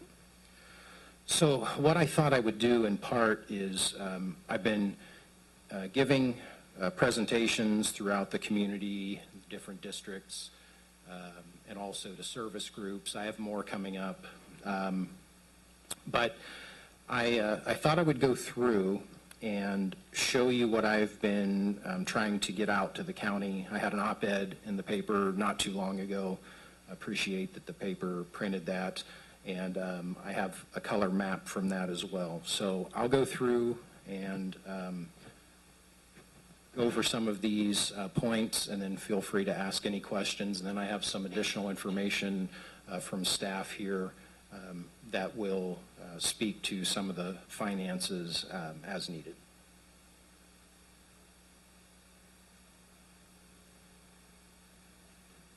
Okay, so what I'm going to talk about is how Sutter County is unique, how Sutter County services and budget work, talk about challenges and opportunities, and then allow time for questions.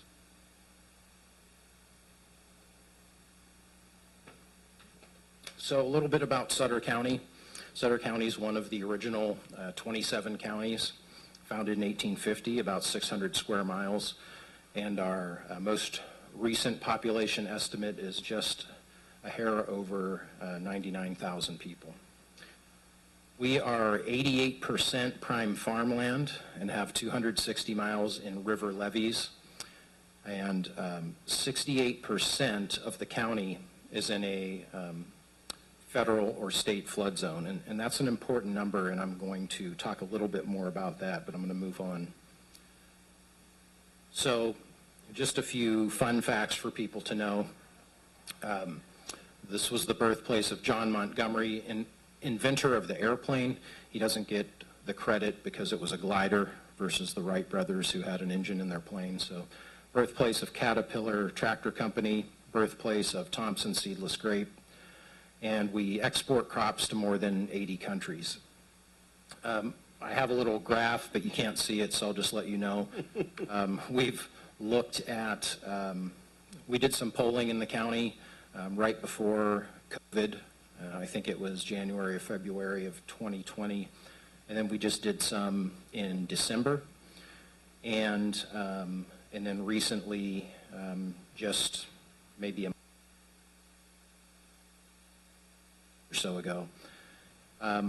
Despite the challenges and despite COVID, which I think has had a negative impact on the perception of government throughout the nation at all levels, approval of the fire department is 86%, the sheriff's department 75%, which those are both extremely high, and even Sutter County government overall, despite those challenges, is still over 50% favorable rating. So I said I'd talk about what makes Sutter County unique, and I don't think a lot of people realize some of these things. I think unique is an overused word, but I truly mean unique in that we're the only county with our boundaries entirely on the floor of the Sacramento Valley.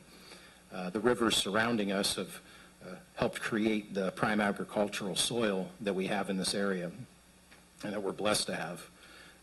No other county is so impacted by floodplains. As I mentioned, the 68% of land in a floodplain, and I'll get to that again in a moment with some maps upcoming, but we're one of only 2 counties without a CAL FIRE presence.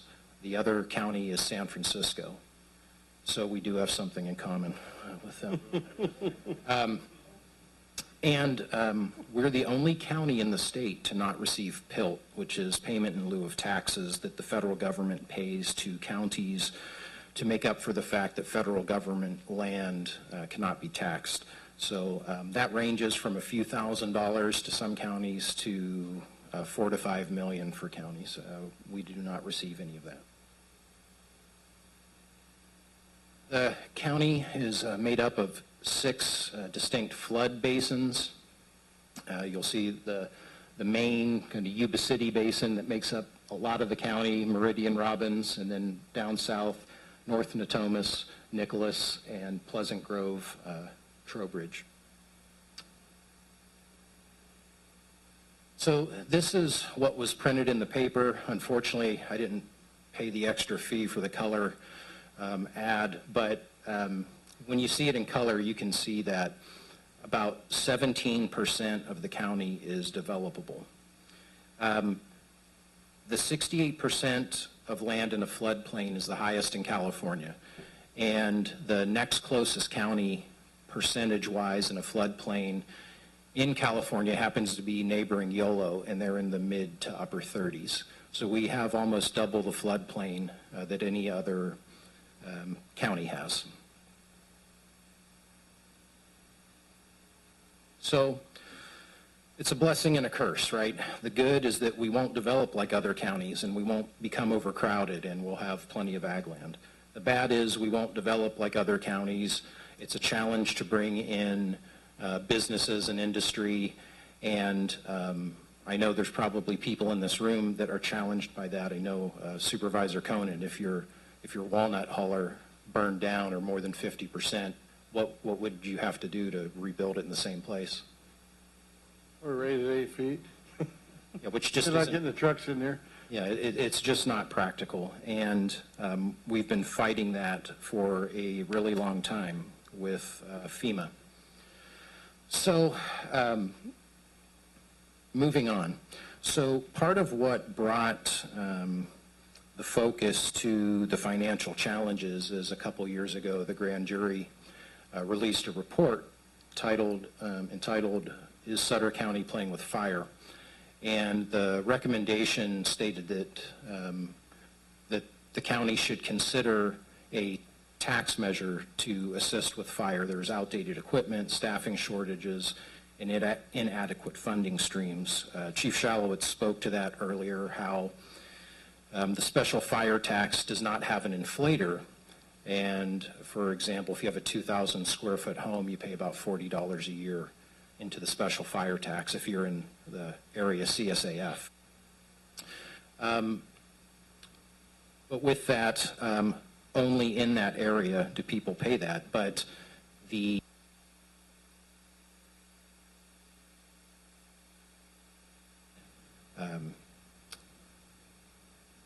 development in the county, when that fee or tax, I should say, when that tax was approved in the mid to late 90s, people thought, well, there's going to be development, right? Everywhere develops, everywhere grows. We're going to have subdivisions, we're going to have businesses come in, and that's going to provide additional tax because it's a square footage tax. It wasn't anticipated that FEMA was going to come in and rule that 70% of the county basically is not developable. If you count the buttes as another 12% or so, that brings that number up quite a bit. So I wanted to talk just a bit about how Sutter County Fire, and I want to be specific, the Live Oak Station, which is funded by the city of Live Oak. So I'm mostly talking about, when I say Sutter County Fire or County Service Area F, CSAF, the Town of Sutter Station and the Oswald Tudor Station, which is on Berry Road, right across from the school. So current response times are around 5 minutes if there's a health emergency, an accident, etc.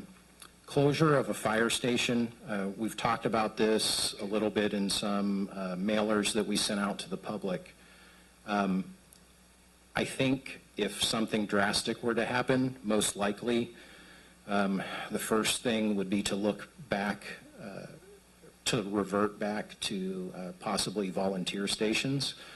But the whole reason these aren't volunteer stations now is because the general public got together and said, we have volunteer stations and we'd like a higher level of service, and we're willing to pay for that. And that established the special fire tax, which we know now has not increased much since 1997.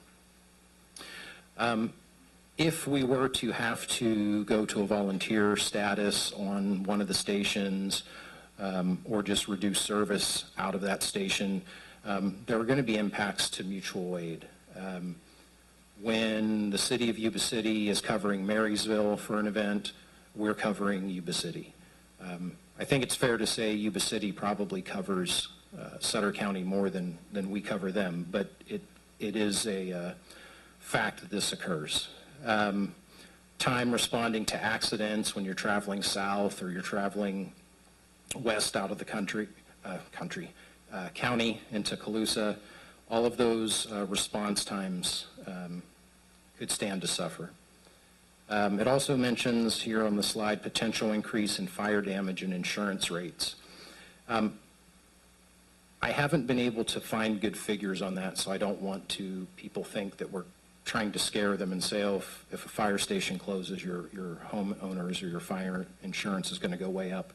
I can't verify that. I just want to list it as a possibility that it could impact rates. It could be very minor. I've even talked to some insurance folks, and I didn't get a solid answer out of them. But I just wanted to address it in the presentation. So, Sutter County Fire, until a couple years ago, was adequately funded, and the general fund had never contributed to those stations, to CSAF, because that's the way it was meant to be. The fire tax and the small portion of property tax were meant to fund Sutter County Fire Department. We know now that is not occurring, that there isn't adequate revenue coming in, and that the board over the past 3 to 4 years has put $3.2 million into, it says the last 2 years here. I think the last 2 years is actually a little over $2 million. Was that right? We just looked. But over the last 3 plus, it's been about $3.2 million. One was forgiveness of a fire loan, which the board recently did. I think that was about $385,000. Assisting with purchase of 2 fire engines, funding additional firefighter positions, funding for general operating expenses, and for additional PPE for staff, and including federal or the COVID money, as people like to say, for essential worker pay. So if the board is putting money towards fire, and that's not necessarily a bad thing, right? We want to support Sutter County Fire and all public safety. But that money is coming from somewhere. So if it's general fund, which it has been in large part over the past couple years, then other services are going to suffer. And I'll get to a slide where I'll talk about general fund versus public safety increases, because I do understand when folks hear something like this and say, well, just cut some of the general fund departments and put it into public safety. And that's a valid comment, and I'm going to talk about how we've been doing that for years. One thing I wanted to mention, I was just speaking to Neil Hay earlier today about road repair. We have about 132 culverts and irrigation canal bridges throughout the county that are under 20 feet. Is it 20 feet, Neil? Yes. And they don't qualify for state or federal funding. And kind of is it a precast concrete bridge that we would replace? With that and the environmental work is $1 million to $1.5 million for each single one, and we need to do about 2 to 3 a year just to maintain those. So you're looking at things that the general fund could contribute to helping out with. Currently, the road fund, which I'll say for any jurisdiction is inadequate, and the state likes to keep the money for themselves.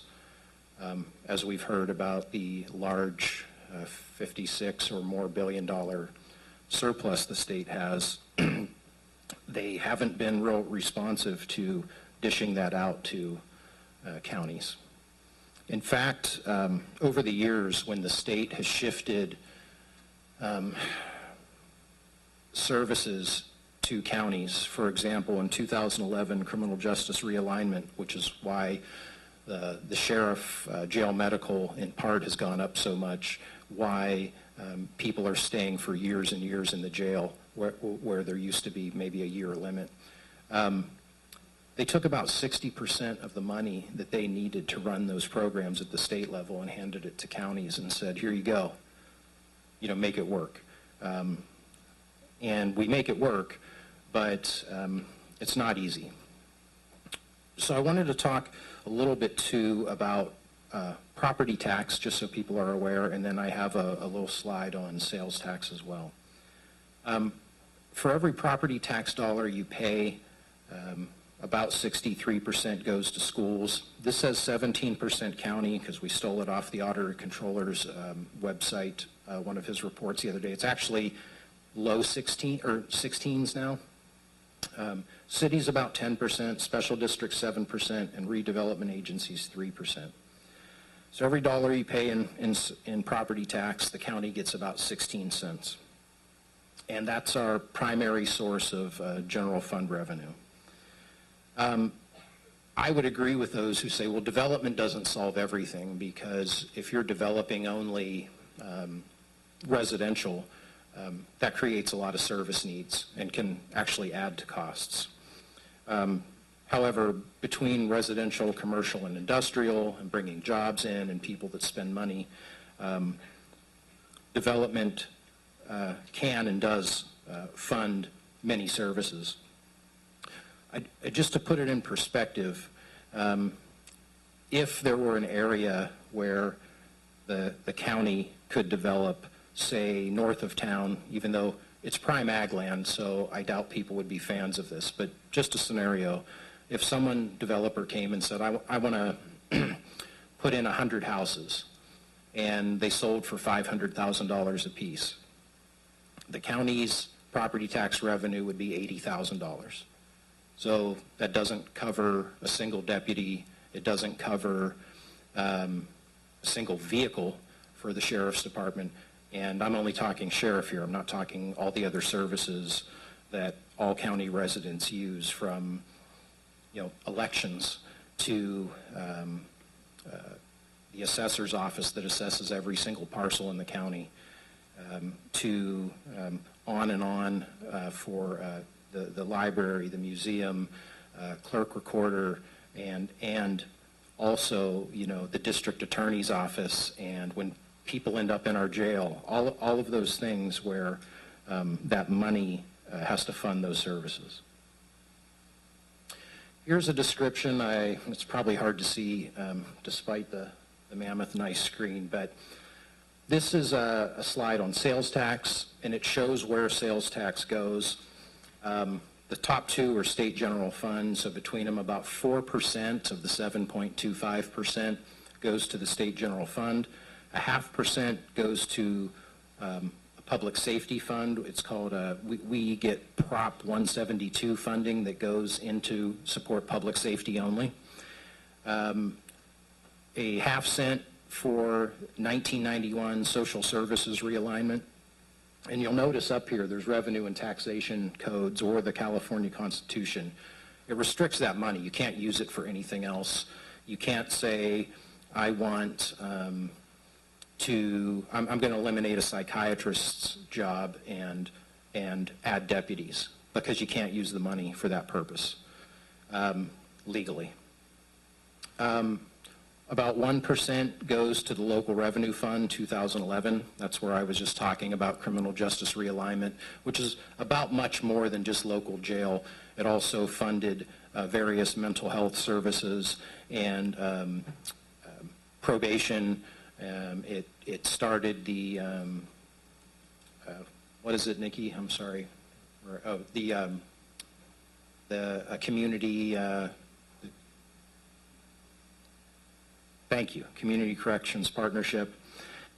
where probation and the other public safety departments get together to work on the budget for this and ensure that the money only goes to, as appropriate, to support, per the law that you can see there, services with that. So, and then you get down to the local share, 1.25%. 0.25%, so of that goes to county transportation, Yuba-Sutter Transit. So the local share is 1%, which either goes to a county or a city, or if it's some area where there's a tax sharing agreement, you know, we have some areas where we would get 10% and the city would get 90% because they've taken over most services in that area.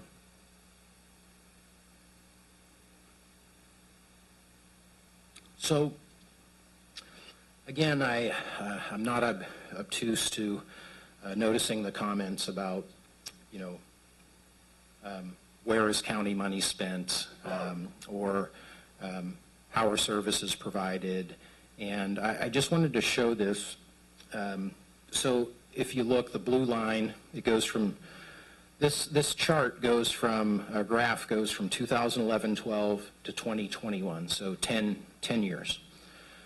Non-public safety departments, the net county cost went from $22,060,000 essentially, and 10 years later is $22,590. So we're about $530,000, or a 2.3% increase over 10 years. So that's like less than 0.5% a year. The public safety departments went from $23,700,000 to $33,051, or about $9 million, $9.3 million, or close to 39% increase. So this isn't to knock public safety. I think this is good policy that the board has put forward that steers the majority of the money to public safety. But if you think about health insurance, workers' comp, any of those things that change over time, maintaining a 2.3% increase over 10 years is cutting, because we're cutting over the years to maintain that low amount so that we can steer it to public safety. We show that we know we're, of the counties under 200,000 in population in California, which is 31 out of the 58 counties, we have the second lowest employees per capita. And right now, a full 20% of county positions are vacant. 1 in 5 are vacant because we can't recruit to fill them. And you heard that, you know, it's obviously a much bigger impact publicly if it's to the sheriff's office. And I think we've heard the sheriff and from fire loud and clear that we've got to figure something out. So another question would be, is Sutter County efficient? And Ms. Jager brought some of that up today, and I appreciate her comments. So what have we done to be efficient over the years? This won't be about performance audits, but I just wanted to go over a few things. So we are the only county in the state that runs behavioral health for another county. Yuba County gives the appropriate portion, mental health portion, behavioral health portion of their 1991 realignment, and we run that on behalf of both counties. We have a bi-county public health officer. So the county's public health officer is the only full-time health officer in the state that serves 2 counties that are split. Counties under 50,000 do not have to have, in population, do not have to have a full-time public health officer. So they will contract here and there. Counties over, like us and like Yuba, have to have one. We went to the state to plead our case that we're like one big community, and they saw it our way and allowed it. Yuba County runs Tri-County Juvenile Hall on behalf of Sutter and Colusa counties. Tri-County Child Support Services. So Yolo County runs child support services now for Yolo, Colusa, and Sutter counties. We have a Tri-County Weights and Measures Truck program that we run, our agricultural commissioner runs on behalf of Nevada and Yuba counties. We have a bi-county farm advisor shared with Yuba County, though in reality it's shared, that department is shared with Placer and Butte and Colusa as well. Sutter Animal Services Authority. So Yuba City runs animal control for the county and for the city of Live Oak. We have a homeless camping facility that we share that's on 2nd Street, and we share that with Yuba City. It's not used very often, but it is in place there in case it needs to be used, and it gives people a place to go so that the sheriff is able to enforce our camping ordinance. The sheriff's office, along with Development Services and General Services and Levy District 1, have done a pretty amazing job cleaning up 2nd Street and now into the river bottoms. You may be aware we have applied for a $2.7 million grant to try to extend the parkway. The city's done a great job north of the 10th Street Bridge to extend that south down to Shanghai Bend. So we've got to get those areas cleaned up to utilize that area as an attraction that it used to be for those in the community.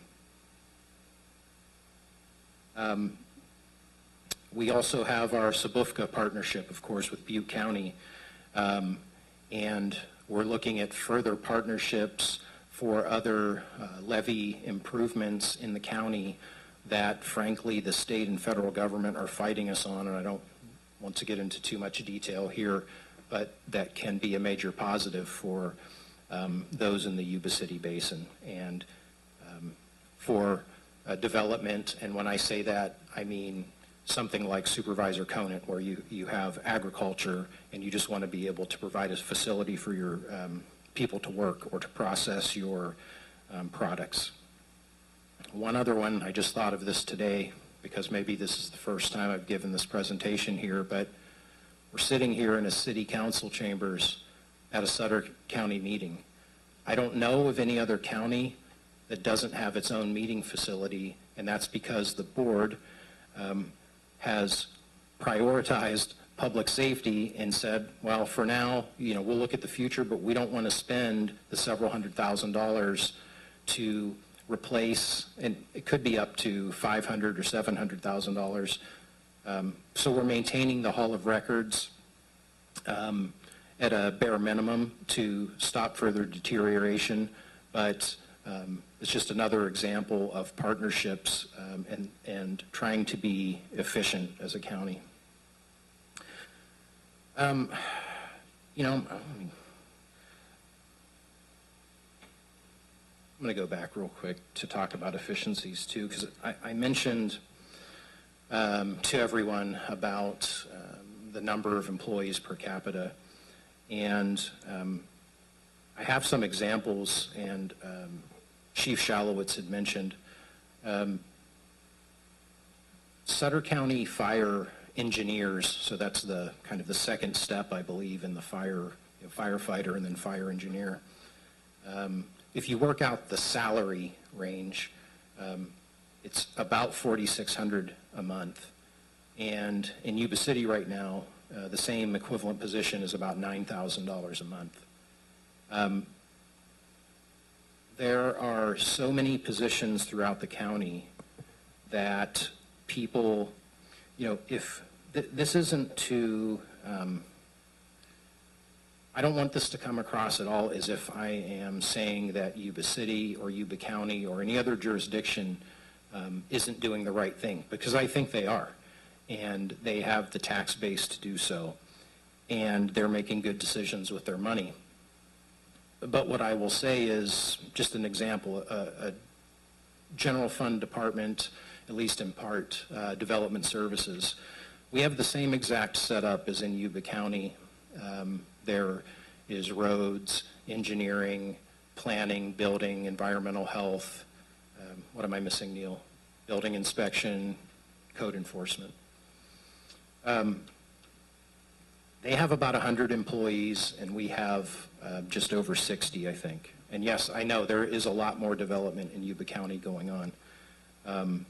And again, I'm not slagging them or being negative about what they're doing. They're doing a great job. I just want to show the difference there, both in the city and in Yuba County.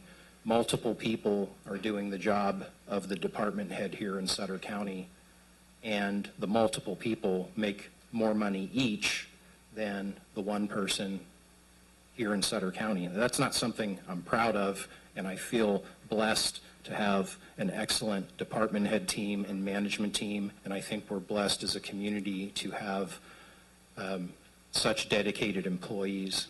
But we've heard from the sheriff and fire chief today the concerns about being able to maintain, and from our HR director, Gina, about being able to maintain and recruit. But I'll move on. So, when I have been giving these presentations out in the community, I've mentioned that if you go to Sutter County's website, and this is still the case, at the very top of the page, there's a button where you can go and you can take the our community priority survey. There's a set, these items you see here: addressing homelessness, maximizing local control of funding, maintaining fire and emergency medical and sheriff response times, upgrading fighting equipment to meet safety standards, preventing the closure of a fire station, repairing roads, and supporting local businesses. So part of that was from initial polling that we had done a couple years ago, but we also left an area where people can put in comments, and we're doing our best to get back to folks.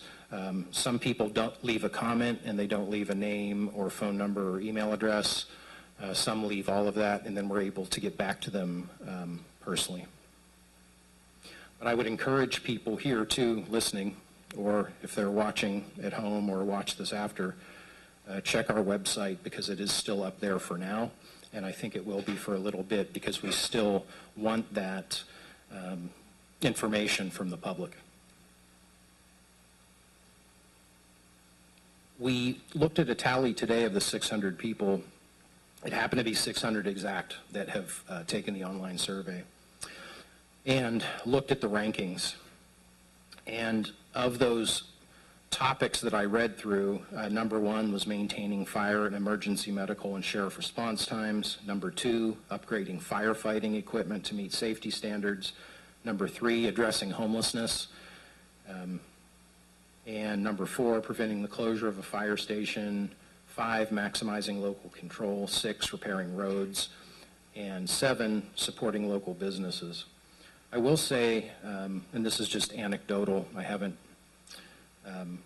tallied it yet, but when I read through, a lot are road complaints throughout the county. And I hear that a lot at community meetings as well, and I'm guessing the supervisors hear that. So just wanted to make that observation. So I'm here recommending the board move forward with placing a sales tax on the ballot. So I wanted to cover things that would be and would not be impacted. So the following things, this is not an exhaustive list, but a partial list of things that are exempt from retail sales tax. Most groceries, candy, confectionery, snack foods, bottled water, utilities, animal feed, animal drugs for food animals, seeds, plants, and fertilizer, professional health care supplies, most medical supplies, medicinal cannabis, and most fundraising sales by youth organizations and nonprofits. Things that are not exempt from sales tax, again, not an exhaustive list, just a partial list. Automotive fuel and diesel, automotive sales, antiques, clothing, furniture, toys, and giftware. I wasn't sure what that was on the state's website. To me, that means bourbon, but I know that's taxed. So it must not be that. But, so I go through the presentation, I ask people to take the survey, and then I ask for questions. Before I turn it back over to the board, I don't know if any county employees that are here, and I'm not putting anyone on the spot. If you have nothing to say, that's fine. I just don't know if anything I spoke of brought anything up. If you'd like, you can come up and speak. But otherwise, you know, I do, earlier, sorry to just keep going on and on, but I like to hear myself talk. One of the things that someone brought up earlier, I think it was Maggie, who was formerly on the grand jury, she mentioned 850 Gray Avenue in the leasing. But we had that real estate ad hoc committee yesterday, and we had Ken Turton from Turton Commercial Real Estate come and speak to us about 850 Gray and different options for it. And we can produce that document and post it on our website. But it was actually very encouraging, which I didn't really expect because of the economy right now and inflation, but interest rates primarily. But his best estimate was the value of the property was 13 to 14.4 million. And that's up from the 12.8 estimate when we bought the property in 2021. So I just wanted to mention that property, he feels as well, looking at past cycles, that we actually may be able to still build a county facility there, and then utilize the rest for something good for the community, such as, you know, mixed use, housing and retail. Which was encouraging. But, so I wanted to make sure that I mention that, because I know that's been an issue where folks have said, well, just sell that. Well, part of it is financed, so you're just going to pay the bank back. You're not going to free up much money there. But part of it is it's an appreciating asset too, that if we decide to pay it off, we can utilize it to lease it out to businesses in the meantime if we're waiting on a different cycle to build, or you know, could conceivably sell the property and put it towards something else. But remember, the main purpose of that property was to try to consolidate HHS into a singular location as much as possible for efficiency's sake, with county employees driving over 2 million miles a year in such a small 600 square foot county, or square mile county. That's a big expense for us. So, you know, when that property was purchased, things were different, and no one can predict a pandemic or, you know, different downturns in the economy. I've been hearing for 5 years that the economy is going to take a dive in a year or two. I'm sure most people are familiar with that and have been hearing it for years. The pandemic doubled and then some construction prices. So when we were looking at a $30+ million project, it turned into an $80 or $90 million project. And just being transparent, we don't want to load up the county with debt that can only pay for a facility and not offer the services. I know what you're thinking. How did the prices go so high? I think we've got experienced folks on the board that are involved in real estate and others, and that go and have folks estimate properties. There's is it Davis-Bacon prevailing wage? That counties, first, you know, we have to bid a project. We can't just go say, you know, my uncle's company can demolish this, and my other friend's company can do the drywall.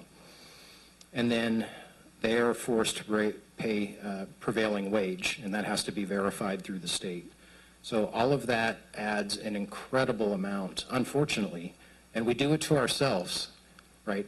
Us as California citizens, as the voters, something bad has happened in the past where someone scammed something, so we put something in place to say you can't do that anymore. And much like we will hear the state frequently say how difficult our housing market is, but go try and build a house and find out why. You know, the Sutter Point development has to have a biologist on site whenever they're doing anything. I'm sorry to chuckle, but a biologist on site at all times. And if they see a giant garter snake, they've got to stop construction and make sure that they're not disturbing that habitat. These are the kind of things that we're having to deal with as a government. And speaking of the Sutter Point development, it's not on the agenda. Well, this has to do with development and tax. I think I'll go ahead, but thank you. So Sutter Point, they've broken ground recently, and part of what we're looking at down there is on the western side of 99,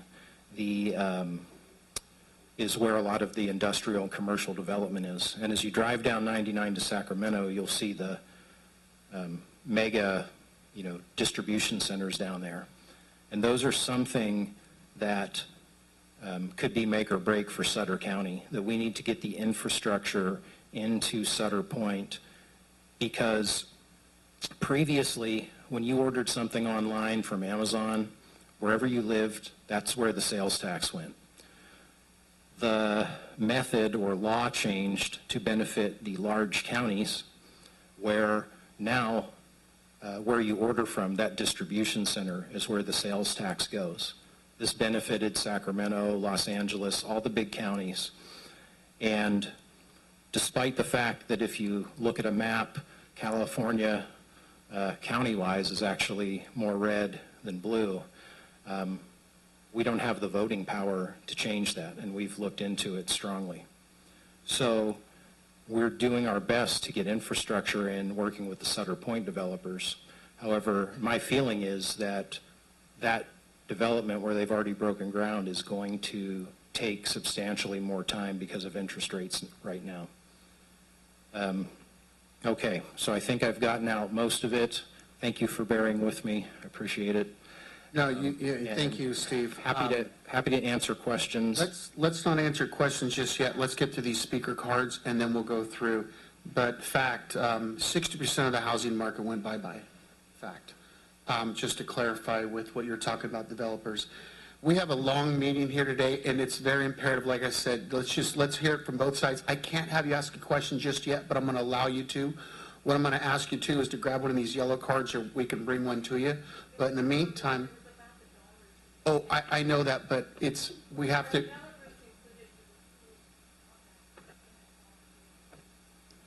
The Melrose, we have nothing to do with Melrose. We have nothing to do with schools. The county has no say-so on what portion goes through on the Melrose. That is separate. We have zero. It'd be nice, but like I said, do you really want the county involved in the education? To the chair, I just want to mention that is the 1%. That is not any additional add-ons. All right, so we're going to have Craig Dunn. Well, actually, you know what? We're going to, like I said, we're going to open up for public comment. And then we've got Craig Dunn coming up first.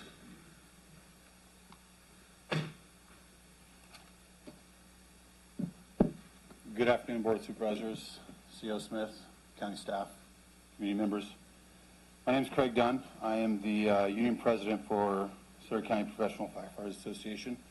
I'm here on behalf of our members to voice our support for Agenda Item 20, a measure that CO Smith just talked about.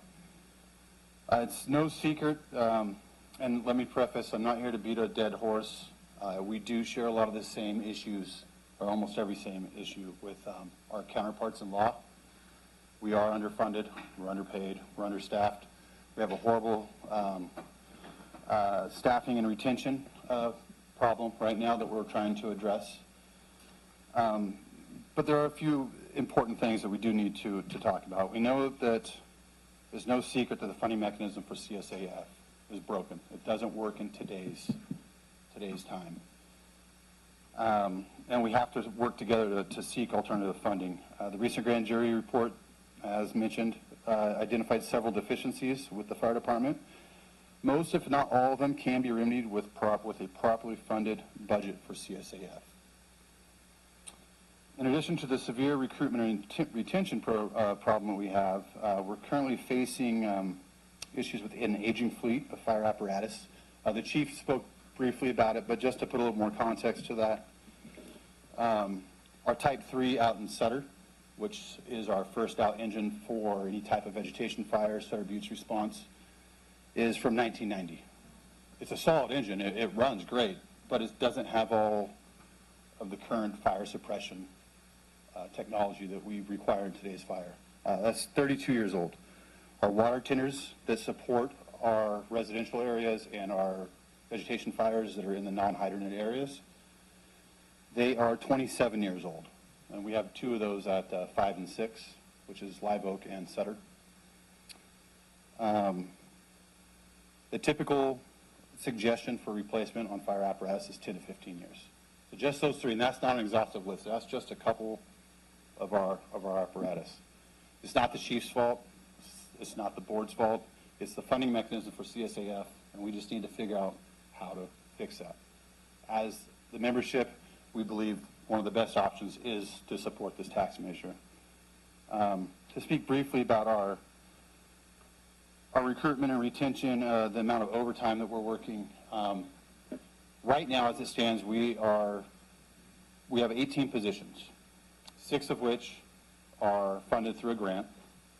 Currently, we only have 15 people on payroll because we can't find any qualified applicants to fill those other 3%, or those other 3 positions. What that means is an increased amount of overtime. To give you an example, I have one of our guys, he got mandated on Friday for a 24-hour shift. He worked his normal 48-hour shift on Saturday, Sunday. We had another member who, his family was supposed to go to Disneyland this week, and he got mandated for today. Well, this member who just worked at 72 and got off on Monday morning volunteered to take that shift today.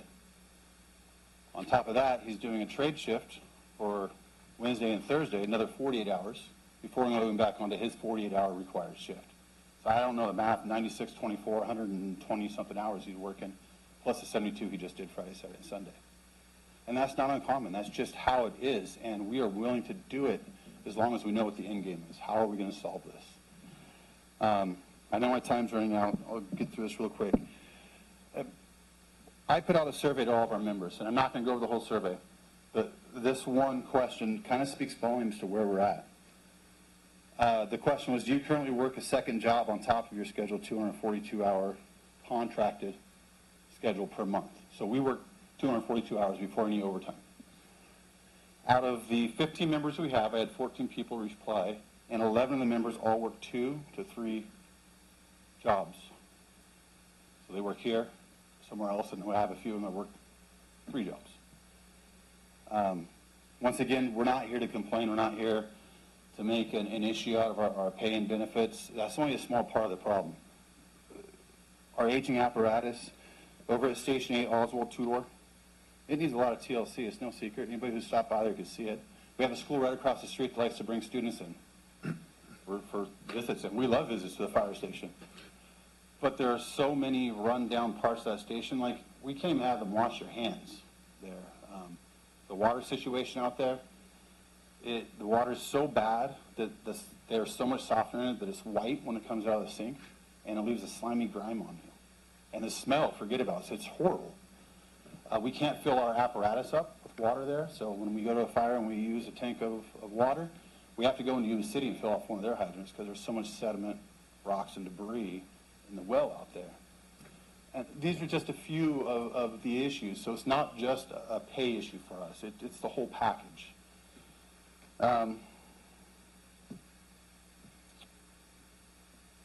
So in closing, basically, we wanted to make sure that the board and the community members know that we support this. We know new taxes are not anybody's favorite thing.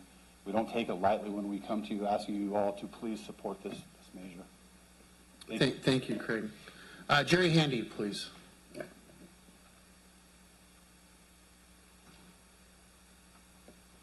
Good afternoon, almost good evening, I think now. It's dinner time already. Thanks, Steve. Except Jerry Handy, just tell you a little about who I am. Co-owner of Butte-Star Ranch, so thank you guys very much for the first wedding venue in Sutter County. I heard that earlier. Owner of 4J Construction and Consulting Services, so what I do is I consult developers who develop property. I'm also a general contractor, and we build projects. So we have one under construction in Sutter County right now, which is the ET Quality RV project on East Onstott Road. And I'm also the co-founder of the 4G Foundation. We're very involved in community service, disaster response, and overall just trying to help the community out. Also a fourth generation Yuba-Sutter resident. So been here a long time. Family's been in the community a long time. So I think that's of value what I'm about to talk about. I was recently asked to be on an advisory committee regarding funding for Sutter County Fire. Chief Shalis just walked out, but I'd like to say it twice. We need Sutter County Fire. Let me say it one more time. We need Sutter County Fire. They're of value to our community, to our county, to our residents, obviously. I've used their services personally. I live out in Sutter. My family's had a personal situation where we've had to have a response from Sutter County Fire, and they were there within minutes. So thank you, Chief, for that support. If my dad knew I was here advocating a potential tax, he would probably kick me off the property. We're a very conservative family that argues every fee. Right, Neil? Assessment and potential tax. That's just not us. That's not who we are. But like it or not, we need services, right? This county needs services. We need services. We need roads. We need public safety. We need fire. And unfortunately, we haven't figured out what the magic sauce is to not tax the residents, to not assess the residents, and not to charge residents fees for all the services that we do need. And unfortunately, we as residents, and me and myself included, we continue to say no to new development. We say no to new fees. We say no to anything that would potentially cost us more money. And we particularly say hell no to higher taxes. But we still need development services. We need public safety, law enforcement. Thank you, Brandon. We need the probation. We need jail. We need fire. We need administration. We need health and human services. We need a board, just like you guys right up there, not getting paid anything to be here, pretty much volunteering your time, which I thank you guys for that. I don't know how you do it, and run companies. So I'm just here to say I would like to have you guys recommend that you let the people vote on what they want, but come up with a plan for its use prior to proposing whatever that is. And then let's all do a better job of developing what we do have and bringing new businesses into our area. Thank you. Thank you, Jerry. Next up is Rick Dace.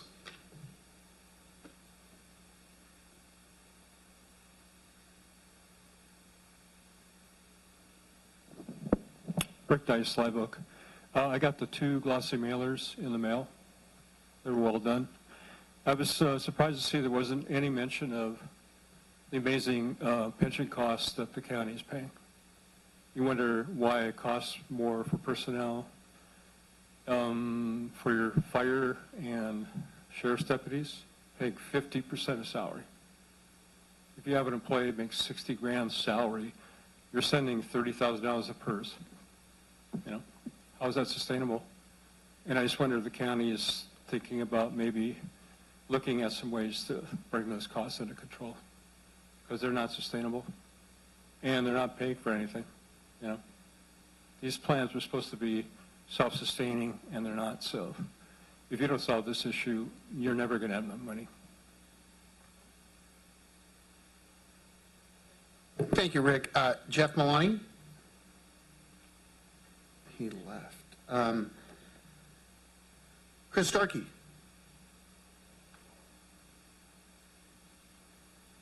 Well, Chair, board members, thank you. There was a senator who said something, and I will try to use as much Southern accent as I can, and trying to do a tax during a record inflation and a recession, so no, the definition has not changed. It's stupid.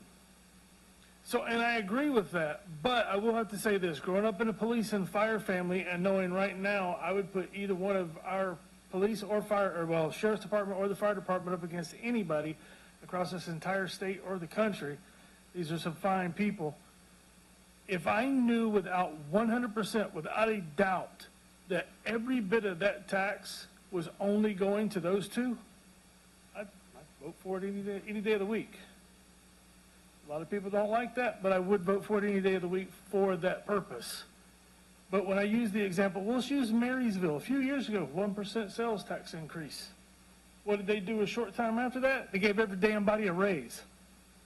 And for any department that thinks that they are just overworked and pushed and they just can't get anything done, with the exception of the two we were just talking about, I did over a decade of public service myself.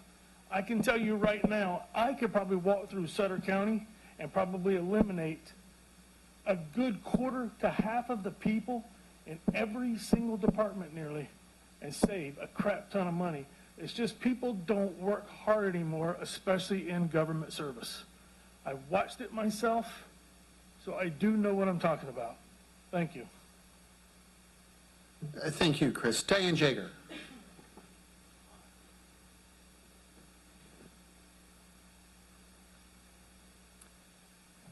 I must agree. I would not have a problem voting for this if I could be guaranteed that these funds, because as it sits, it says general fund.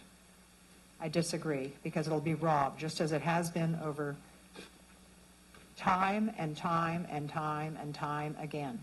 But if it was going to go and say these are going to be for emergency services, fire, law enforcement, and specific areas of that says this is guaranteed, this is where it's going to go. But we have all witnessed it, where the funds, if it goes in the general, all of a sudden, it disappears. And Mr. Smith, if you said that 100 houses would only generate $80,000 for the general fund, going that, isn't it 700 homes projected for Center Point? Is that the first phase or whatever? So you're only talking about generation of 500,000. That's a drop in the bucket. And all those people are not going to buy anything from Yuba City. They're all going to go to Sacramento. So.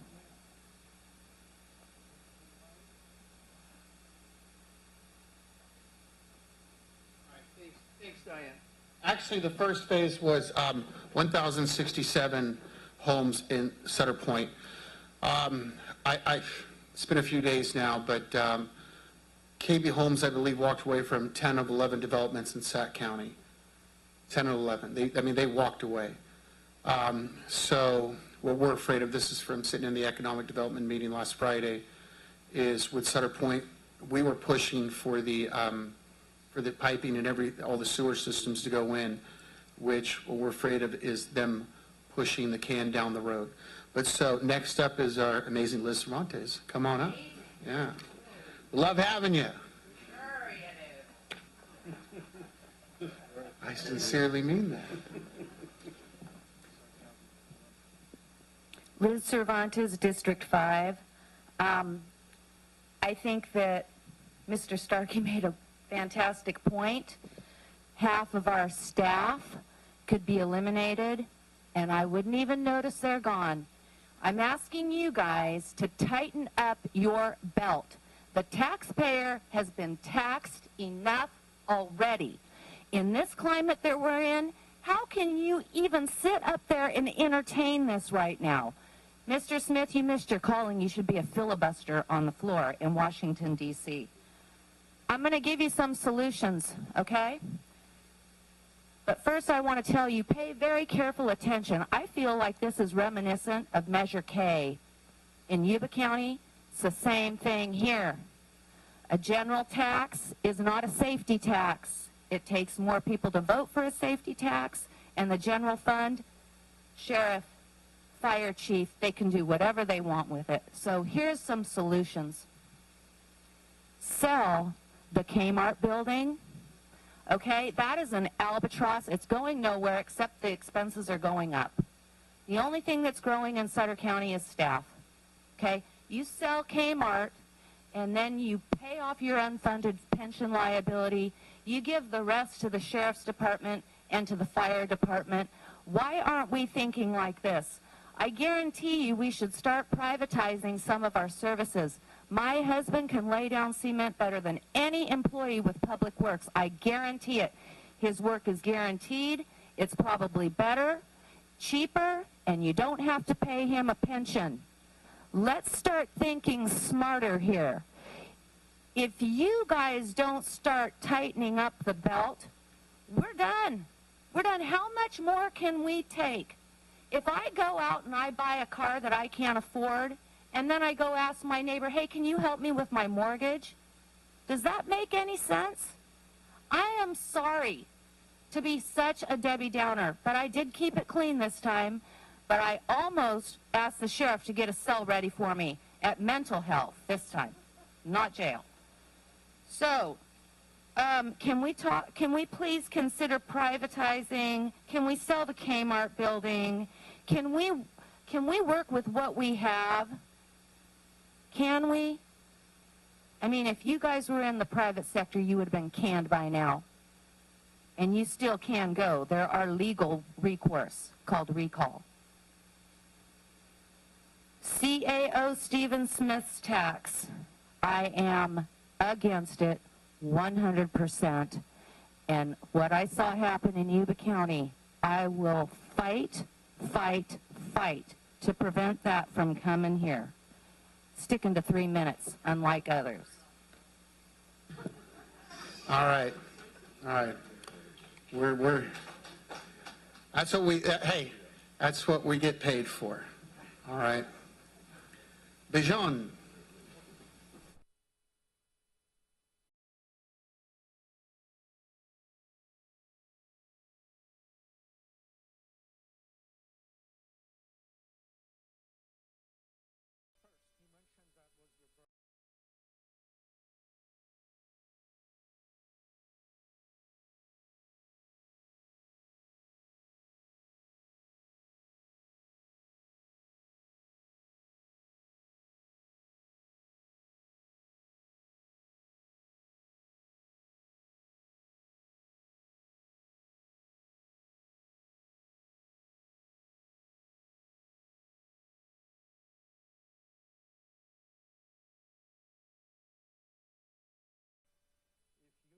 Adequately funded, I don't feel safe.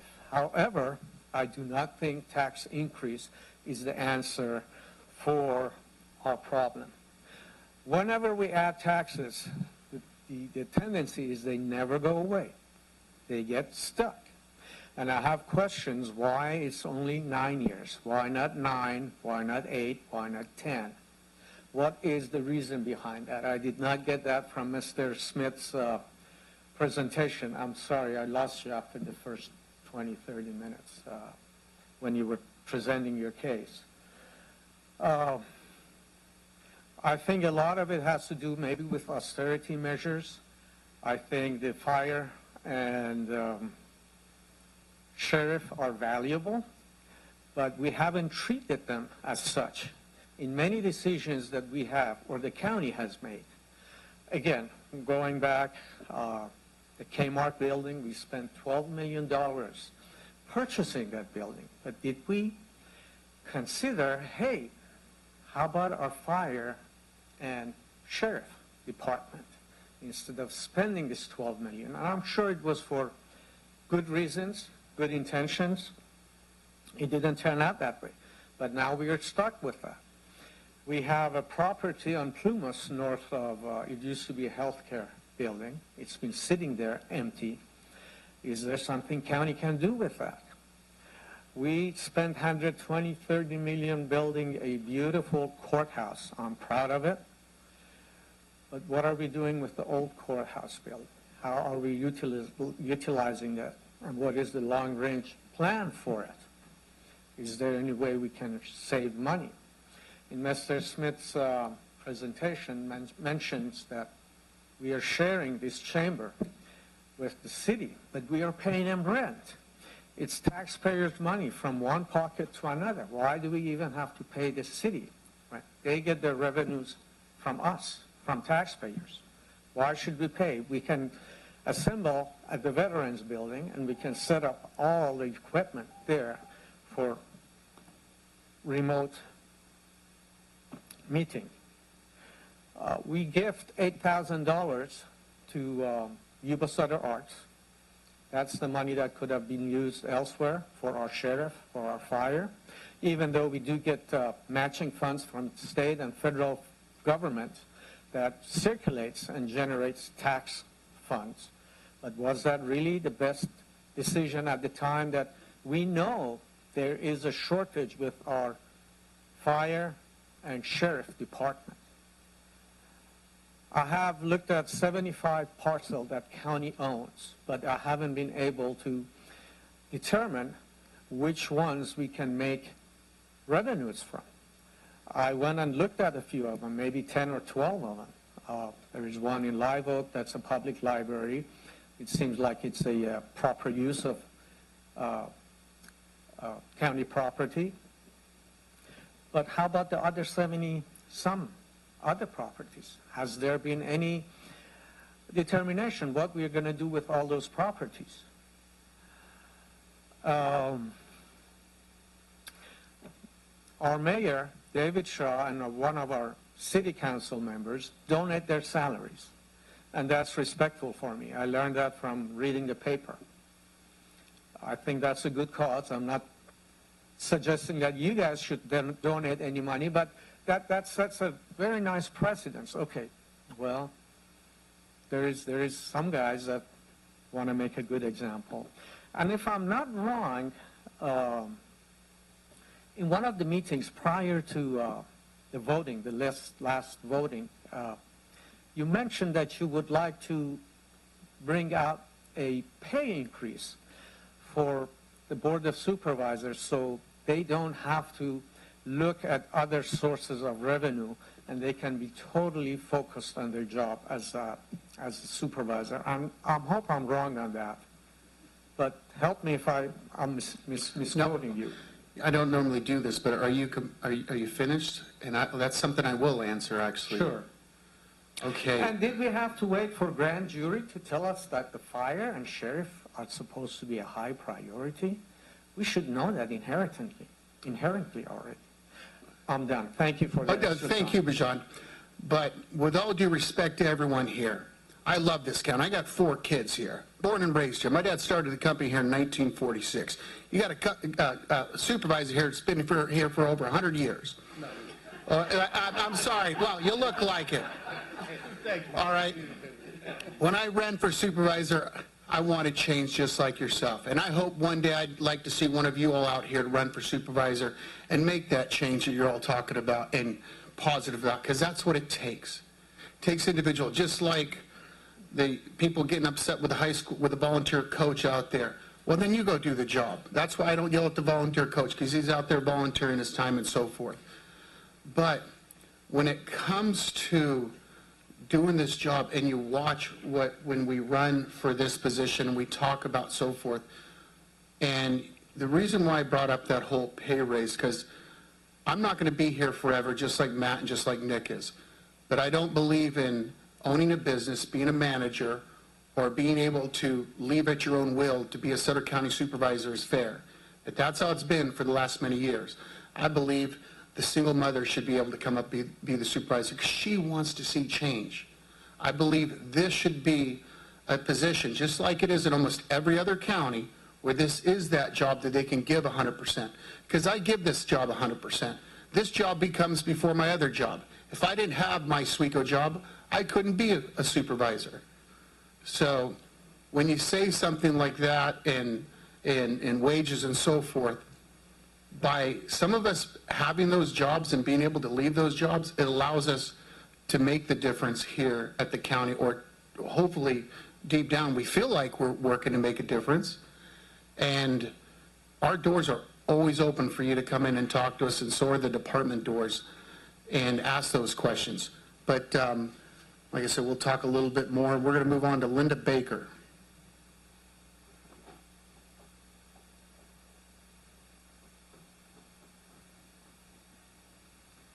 I think we're up to good evening by now. Is that right? I'm a 40-year resident of Sutter County. I'm the president of the Friends of the Sutter County Library and one of the 42,000 active library card holders in Sutter County. I am also the mother of a former Sutter County volunteer fireman.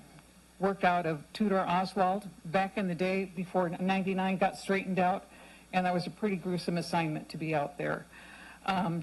Tagging on to something Mr. Smith said about the difference in the salaries between Sutter County and Yuba City Fire, I don't know if it's still true, but Bogue Road used to be the dividing line between Yuba City Fire and Sutter County Fire, and if there was an accident at that intersection, vehicles would come from both agencies. Think about that. The engineer on the Yuba City fire truck making twice as much as the engineer on the Sutter County fire truck. Shameful. That son has now moved into law enforcement. He's been in law enforcement for 16 years, not in this area. He is working for his fourth agency. He's a young man, he has a young family, wants to provide as well as he can. So I really understand how people move from agency to agency, and I appreciate all of you, fire and law enforcement people. I do want to address the issue of when you're making budget cuts, the library is low-hanging fruit. I think that we need to not just consider public safety. Certainly that has to be a prime topic. We also need to consider quality of life, and services like the library are quality of life, especially to me. Right now I've got a library book with me that I would have paid $20 for, and I've got an audio book in my car I would have paid $30 for, so $50. If I have to pay 1% on $5,000 of sales, I've kind of paid my my literary habit off for the day. So I am here in support of this, but I do want, when the money comes, if this goes on the ballot, I'll be campaigning for this tax increase, but I want some assurances that it will not be entirely consumed by safety, that the quality of life issues continue to be paid attention to by the Board of Supervisors. It's part of the quality of life that we need to have in this community. If I'm selling a piece of real estate in this county, I want to be able to brag about the great library. I want to be able to brag about the museum. So I thank you for your time. Thank you. Deborah Dish-Rocher?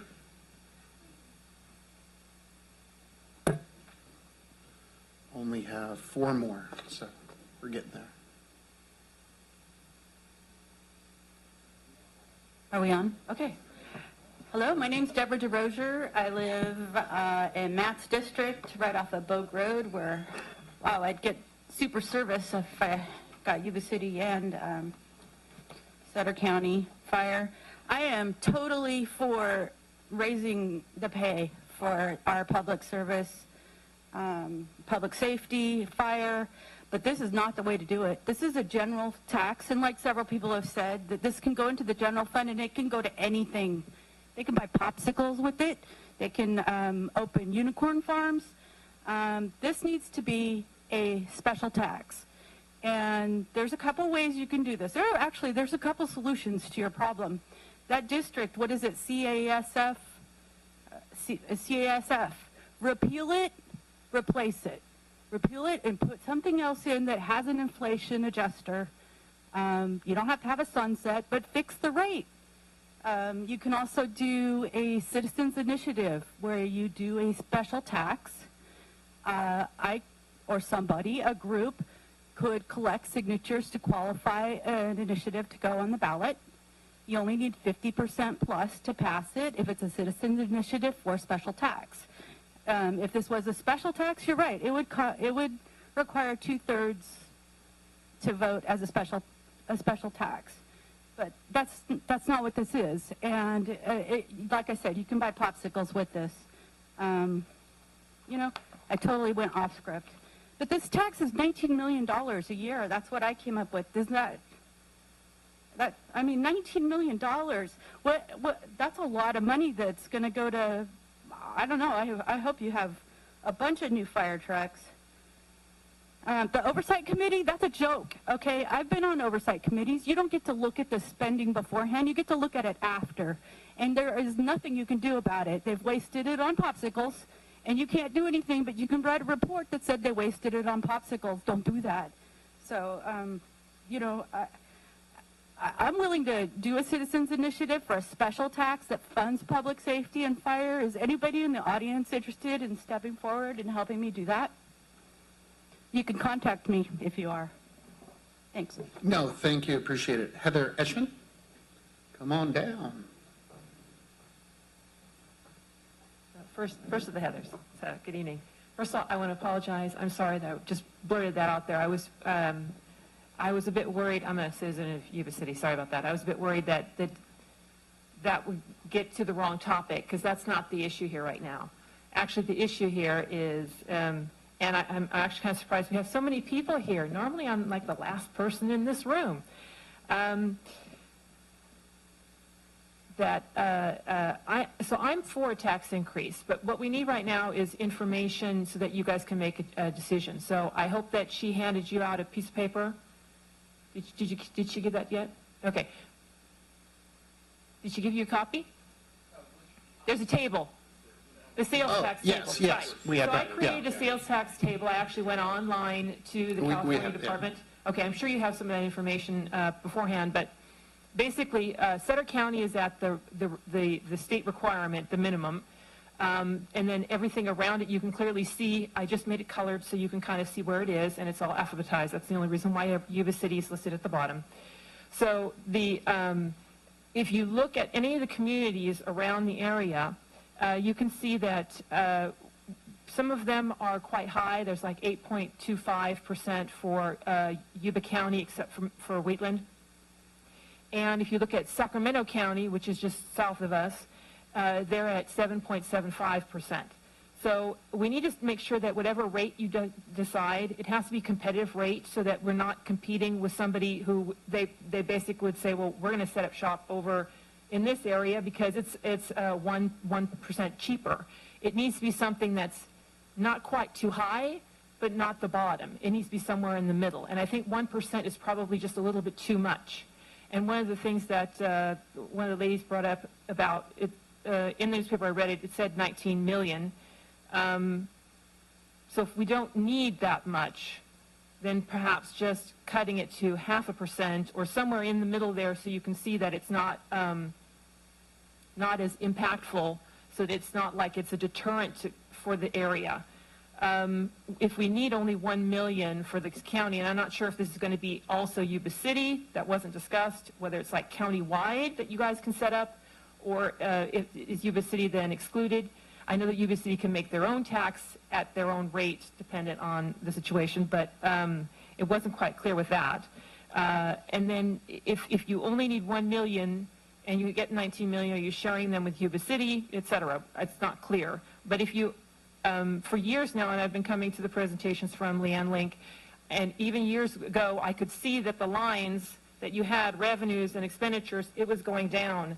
It wasn't going to be something that we were going to keep up. It doesn't matter, $8,000 here or whatever, that's not enough money. That isn't what we're talking about.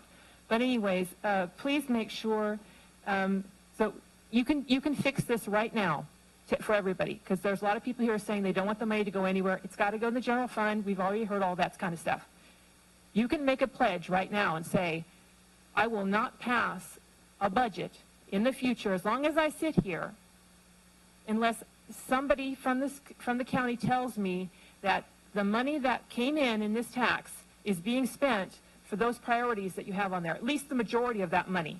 You can do that, and that's completely legal, but you can just make a pledge right now and say, we're going to pass this tax, and I want to make sure that the majority of that money goes to our fire and to our sheriff. Thank you. Heather, thank you. You make a valid point there, Heather, but I believe, because I've actually reached out to county council on that and asked if we could actually say that. And I've been instructed that we legally cannot say that. That's why I asked Mr. Smith to put that on the board there. All right? Now, every one of us said the same thing. We're going to cut from other departments, and we're going to support public safety. That is the proof right there. That's a fact. That's not embellishment. So I want you to think about that without me sitting here telling you that we don't support public safety, all right? Because that is a lie if I say I don't. And we all support public safety, and that is a proof that we support public safety, right there. So, love to have conversations, but in a public presence, like I said, we cannot say what we would want to say. I wish we could. Trust me, wish we could, we just can't do it. Heather Chambers, please. Hi.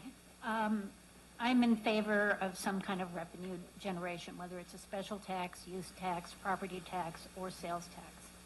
I think we need it. But I'm an information person, so there's some information that I really don't feel comfortable with. The idea of the ranking is a great idea, but it doesn't tell me how the money that would be raised, what is the expected amount that would be raised, and how much of the gap will that fill? What would be a proposed budget of where that got used?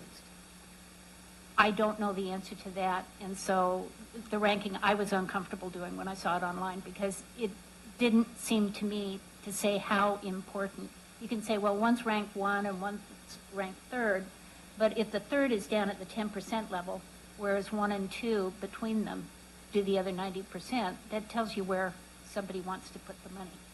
But if they don't know what money is needed for maintaining the current services, and I know that from the grand jury report, we've got very old vehicles that are super expensive, okay? We need to have a realistic replacement schedule on that. People get hurt when they're in a safety field if there's not enough of them, if they're not trained properly. So if we're skimping on the numbers and the training, more people get hurt. Somebody talked about the disability. I suspect that that becomes a problem in terms of if you have to retire somebody early or whatever. There's a cost in there.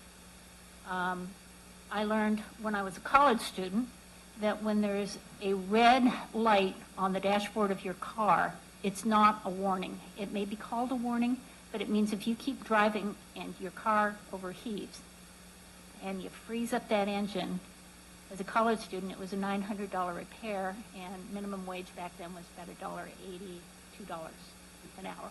It was an expensive mistake that I did not make it again. And right now, I think we're in that condition of where we have the so-called warning, but it's going to be catastrophic if we don't do something about it. So which tax? I'm not an expert, but I do want to see roughly where the projections of where that money would go to fill in the holes that we know that we have. And that's basically, will that cover our current level of the money that would be generated? How much does it take to do that, to maintain our current level? What does it do to bring us into where we should be? Thank you very much. Next up, J.R. Tiara.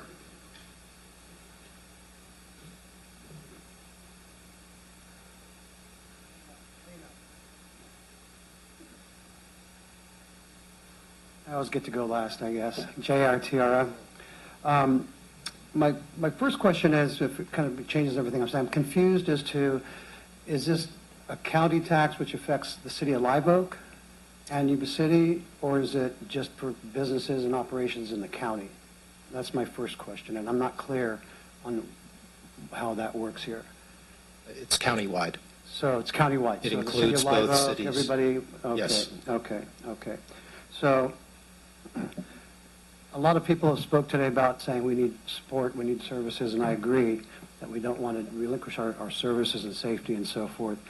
But there is a self-fulfilling prophecy or a phenomena in government when it comes to taxation and monies.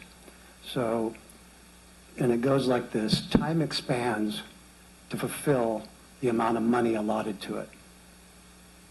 And work expands according to the amount of time.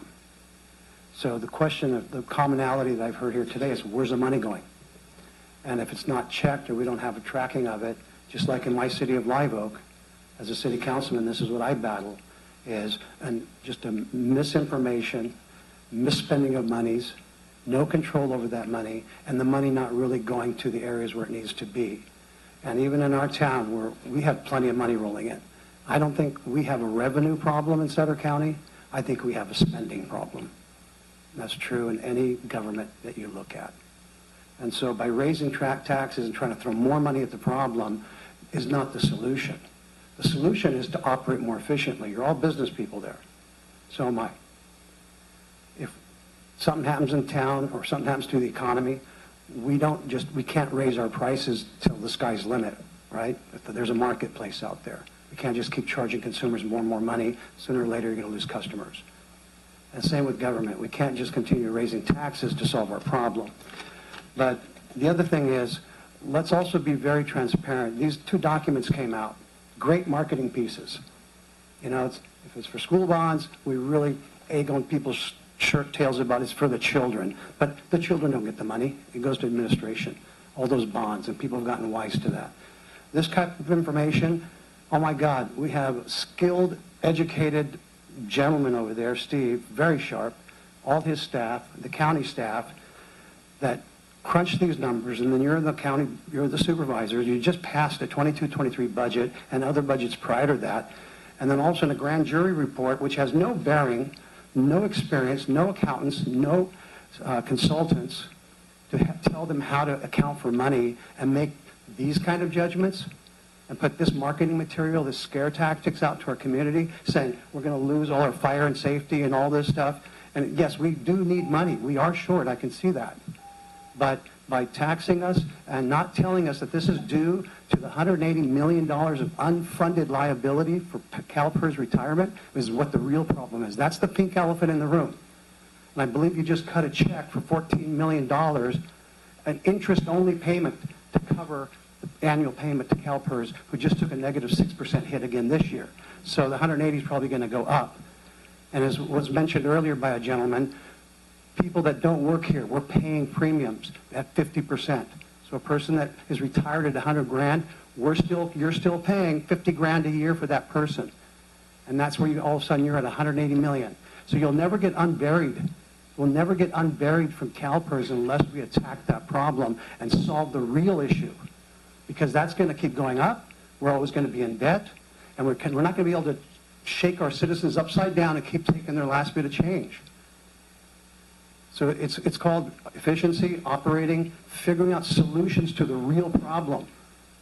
Okay? It's that unfunded liability. That's never going to go away. That's like a credit card that you'll never be able to pay off. And you're always going to come back to the same meeting asking for more money. Thank you. No, thank you, JR. Courtney Ortega, please.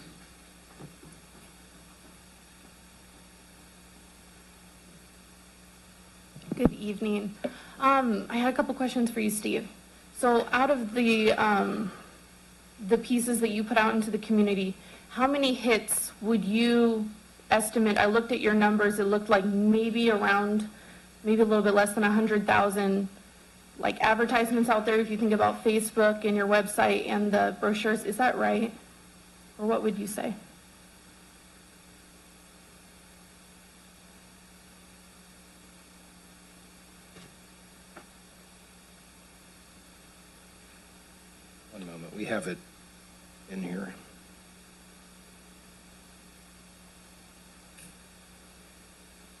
It said, let's see,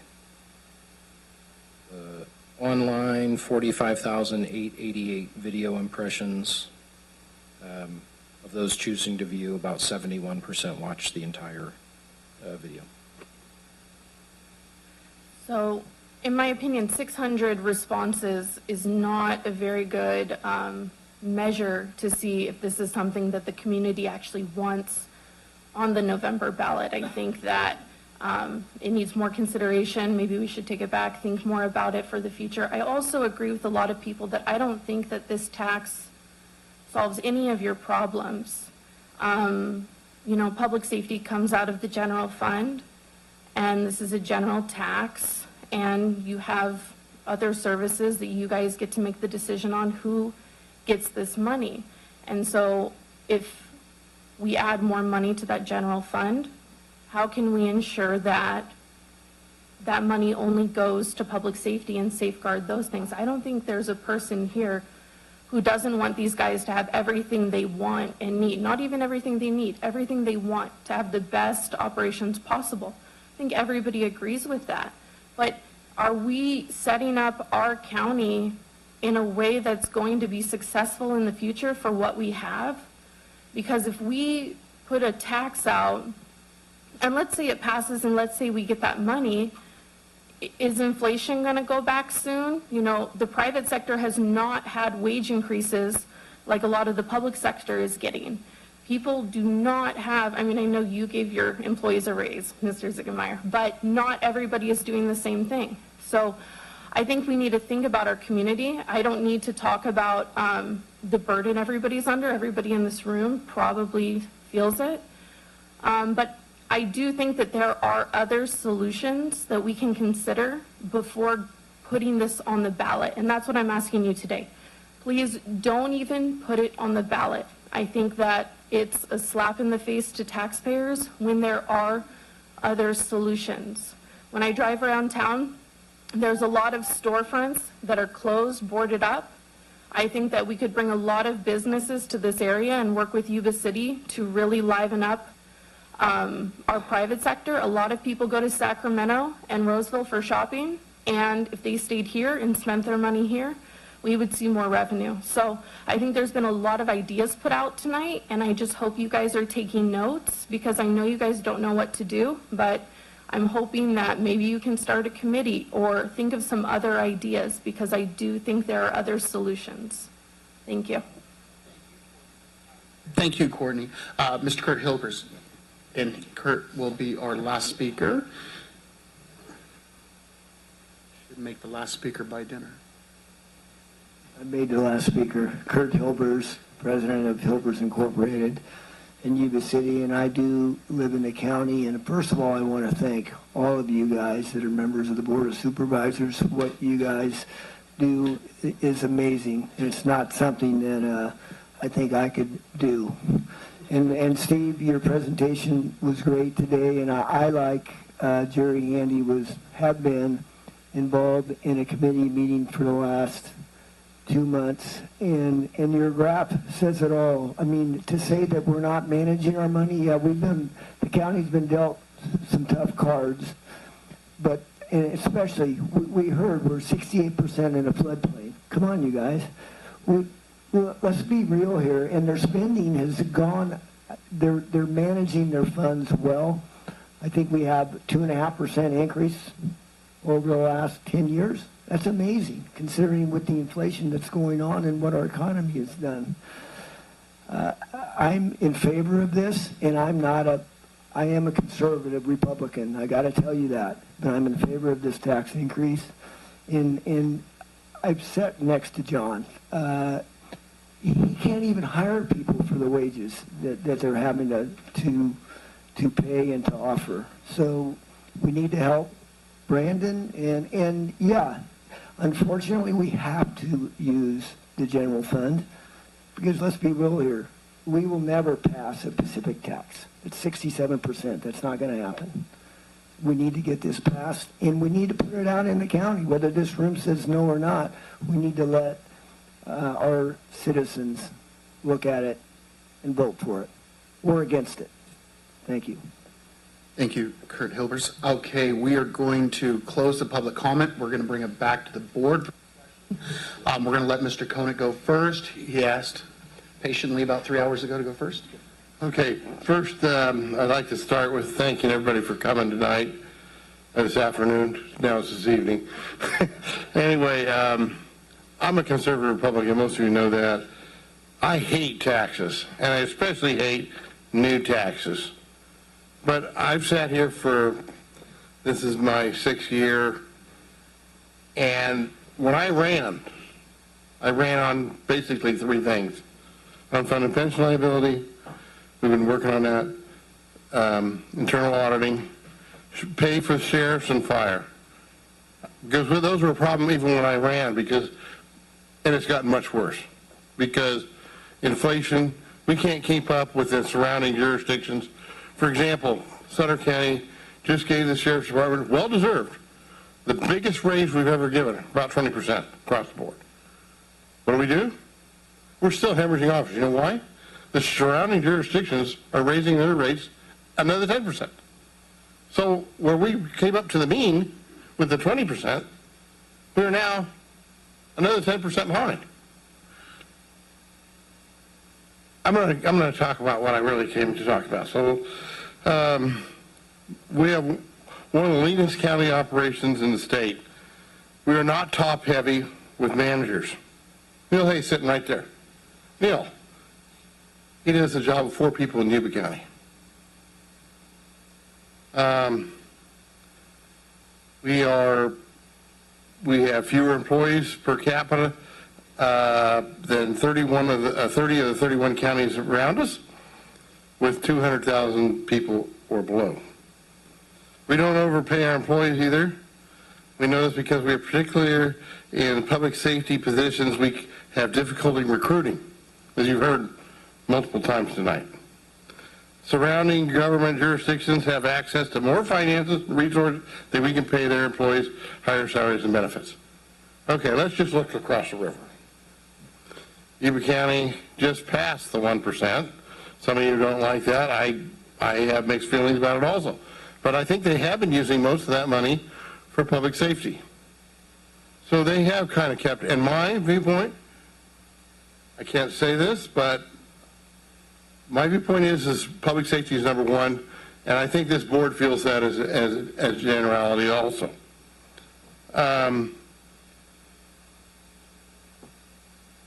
We just have to do and get money to support these programs. We cannot have a sheriff's department has 2 deputies on duty. We can't have fire departments that don't have firemen on duty.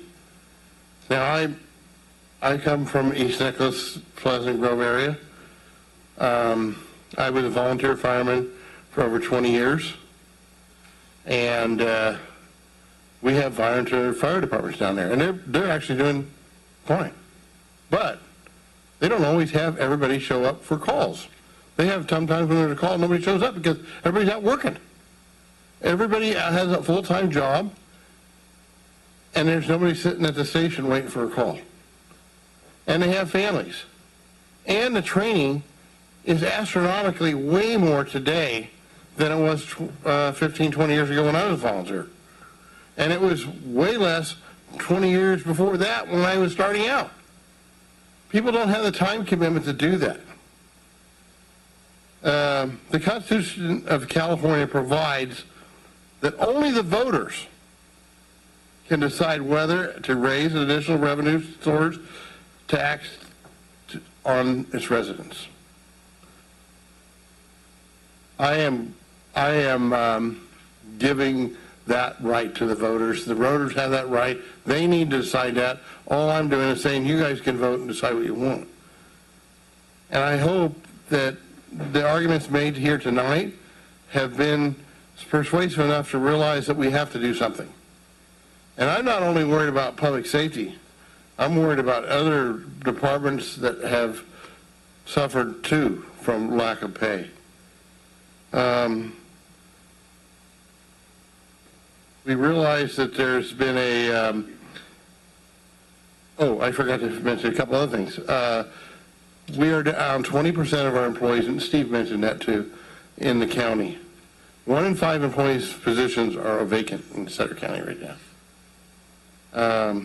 I know that Donna Johnson's having trouble recording documents to transfer title because she's had to move it up to closing time there to 2 o'clock because they can't post them in time because they have fewer employees. Elections is the same part she does.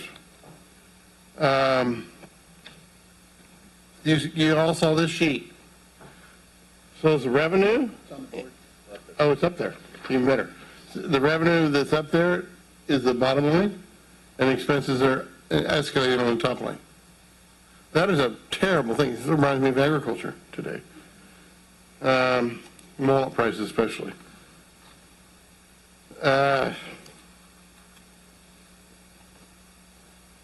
We talked about the widening gap of revenues. We're not going to get the spurt of growth anytime soon, even if Sutter Point moves forward. And the idea with Sutter Point is we would not only get homes, but we get the industrial development, the tax revenue base to support much more. Industrial development pays way more than the impacts it generates. No schools, not much fire. Most of these big industrial developments have their own people watching, making sure, and they're inspected more by local fire departments. They don't have the many calls, and they usually have their own people that do some medical aid if there is an emergency. And they have their own security in many cases. They have very little call for police. And don't forget, some of those areas are huge, 20, 30 acres in a parcel, and they have it all secured. How many roads do they have to maintain in that versus a residential development?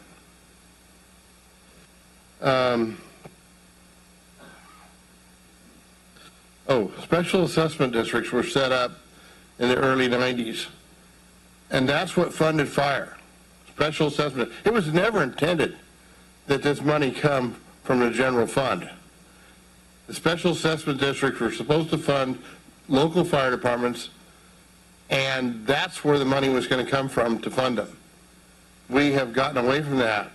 We are still doing that, but there's never enough money. So the county in the last 2 years has put over $2.1 million into fire, just the last 2 years, out of the general fund. We can't sustain that. Okay, and it was brought up about pay of the supervisors. I didn't run for this job for the pay.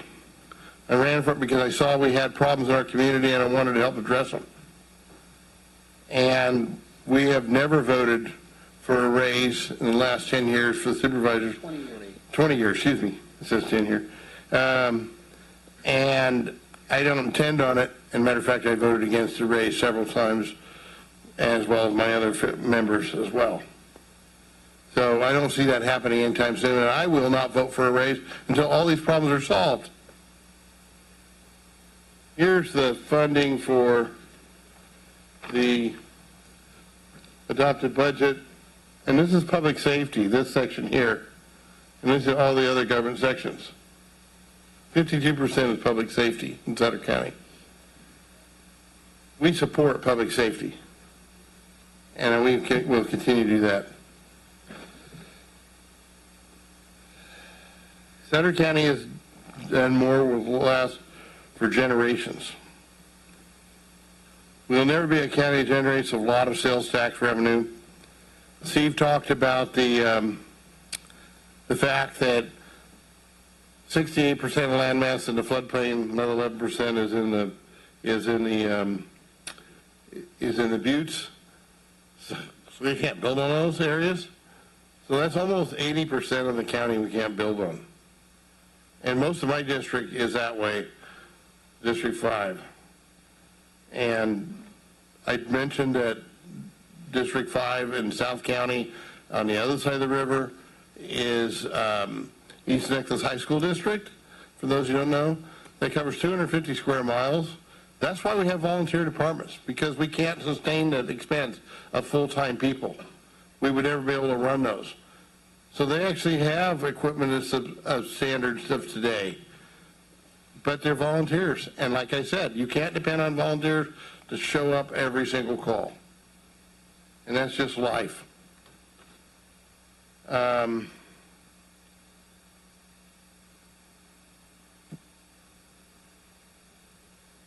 We talked about that. Okay. I think that's pretty much it. Sutter County has balanced its budget, is very conservative county. We consider sales tax increase. I would ask the public to consider the sales tax increase to support the county and fire and public safety. Thank you for your time. Thank you, Supervisor Conant. We'll go to Supervisor McKelly next. Thank you, Mr. Chairman. We've touched on all this. I know we've been here for quite a while tonight, so I'll try to keep this as short as possible. I want to first just talk a little bit about a comment that was made about the employees that work here. I understand why you say that, because I used to feel the same way until several years ago. I've spent some time in Washington and watched how hard those young staffers work. But I can tell you that Steve Smith has spent many weekends working and nights. So oftentimes he doesn't get out of here till 8:30 at night. And same with some of the department heads. So I want to make sure that you guys know that is not true. They work very, very hard for us. And as far as being able to come in and you talk about making cuts and losing employees, well, I want to remind everybody that we have 20% unfilled employees positions. So I can tell you that it's a problem because I can see how tall the weeds are outside my office window. Okay? And as far as trimming the fat, I want to also remind everybody that we just did that by closing our health clinic this year and saved over $500,000 a year. So where we find we can make cuts, we're doing that. Again, when we talk about, and Jerry Handy and Kurt Hilbers, thank you, and thank you guys for your service, volunteering your time to work on the committee. You know, as they mentioned, because of FEMA, you know, we're hemmed in by the two most powerful rivers in the state, and they have unfairly imposed these flood maps on us. So when we talk about economic development and trying to figure out how to raise more money, all we can really rely on is Sutter Point. And so until that's developed, and now we're stepping into a recession, so we don't know when that's going to happen. This tax would at least bridge that gap. The federal government is a bad partner, obviously, by restricting what we can do there. The state government also, I'd like to remind you, their legislature just passed law that takes away sales tax from us and puts it into a larger county with the distribution centers. That was nice of them. So when I think about passing a tax, I'm a Republican also. Nobody likes paying more taxes. But this is something that is going to happen, and this community is going to have to get prepared for it. It might not happen tonight, but if it doesn't happen in the next couple of years, we're going to make severe cuts, and it's going to be painful, and it's going to be across the board. Steve, can you remind me, when we were going through our budget hearings, there was a graph that showed the projection 5 years from now. Was that around a $12 million deficit? Yes, that 12 million? About 12 million, Leah. So that's where we're going, why we're asking for a 1 cent tax, because that's just in 5 years. That's going to keep increasing. I ran for office the day I made the decision to run. The day I saw a billboard with the Contra Costa County Sheriff trying to recruit away our sheriff's deputies. Made the decision right then that I was running. Wanted to make sure our sheriff's deputies got paid what they deserved. During my campaign, I had a friend of mine who works for the fire department in the county, pulled me aside and said, "Do you know the situation with the fire department?" I said, "No." So we talked for quite a long time, and I didn't realize that, and I felt bad campaigning about giving a raise to just the sheriff's deputies and not our firefighters. Realized it was a point of crisis, and obviously still is today.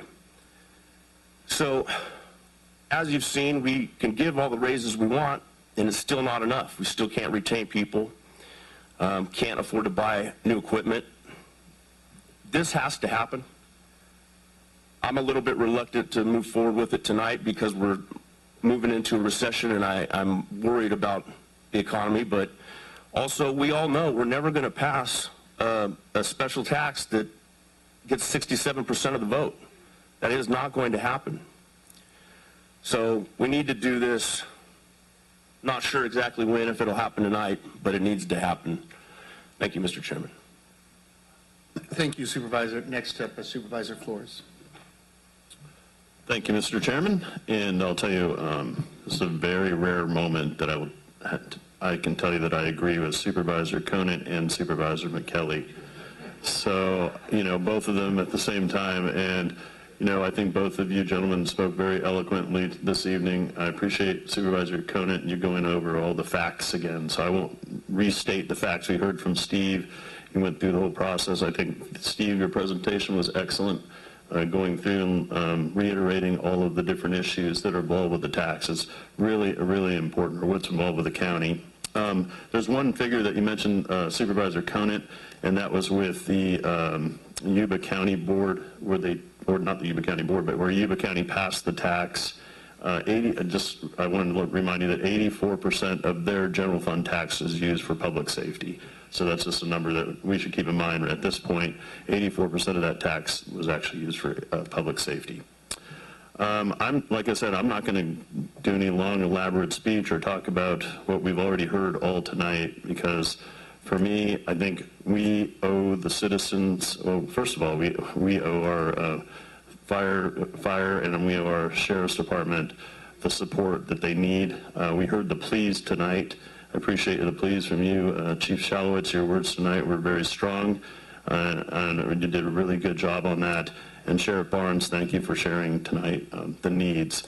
But we owe the citizens of the county the right to make a decision as to whether or not they want to do the tax or not.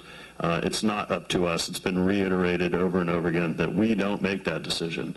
But our decision as to whether or not we will allow the residents of this county to stand behind our public safety and stand behind this tax or not. And this is what we have to vote on, and this is what we should be voting on tonight. For me, it's a no-brainer. I stand behind our sheriffs, I stand behind our fire department, and I stand behind public safety, and I stand behind Sutter County as a whole. And so I will be supporting moving forward with this tax measure. Thank you. Supervisor Baines. Oh, wow. All right. So everybody else got to talk about their political platforms when they ran for office. My number one priority was public safety, and every individual that I came across that I talked about, our fire department and our sheriff's department being underpaid, understaffed, and it being unacceptable. And I thought I'd come in and make a difference, going through trying to do what we could. Everybody up here, again, reiterating how we're supportive of public safety, but dealing with the general funds and just the amount that we have, it seems like we can't catch up to our surrounding counties or communities. We're losing staff. It's been mentioned over and over again that, we're short, from our sheriff. I want to thank you again for your comments from the chief, both representatives, both presidents of the associations, both fire and sheriff, that we hear you loud and clear. And again, coming from a small business background and farming, I mean, you come across a lot of things where you see things that are put together or kind of being held together with duct tape and baling wire, and diving into the county here, seems like the county has been run really lean, and opposed to what some folks might think in the audience, and sometimes you think, yeah, the county or the departments are being held together with duct tape and baling wire, but we all know that's not sustainable, and that we want to make sure that the citizens, constituents of Sutter County, they deserve better. We all deserve better. And, you know, that we want to make sure that this community is better, safer, and, you know, stronger for our children, their children, and generations to come.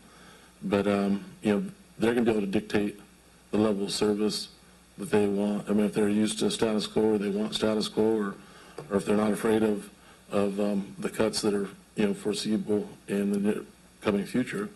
So, you know, it just, up here, I mean, we don't have the ability to increase taxes, right, on the residents. This is something that is up to the residents. And so today I'd be willing to move forward with placing this revenue measure on the November ballot and let the people speak.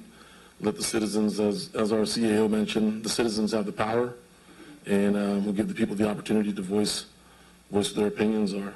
So thank you all for your time and bearing with us. And this has been a long, not easy for anybody up here or the staff. I just in closing want to thank the staff, the department heads from each department, because it's not just law enforcement, they're, you know, the first responders, our sheriff and fire.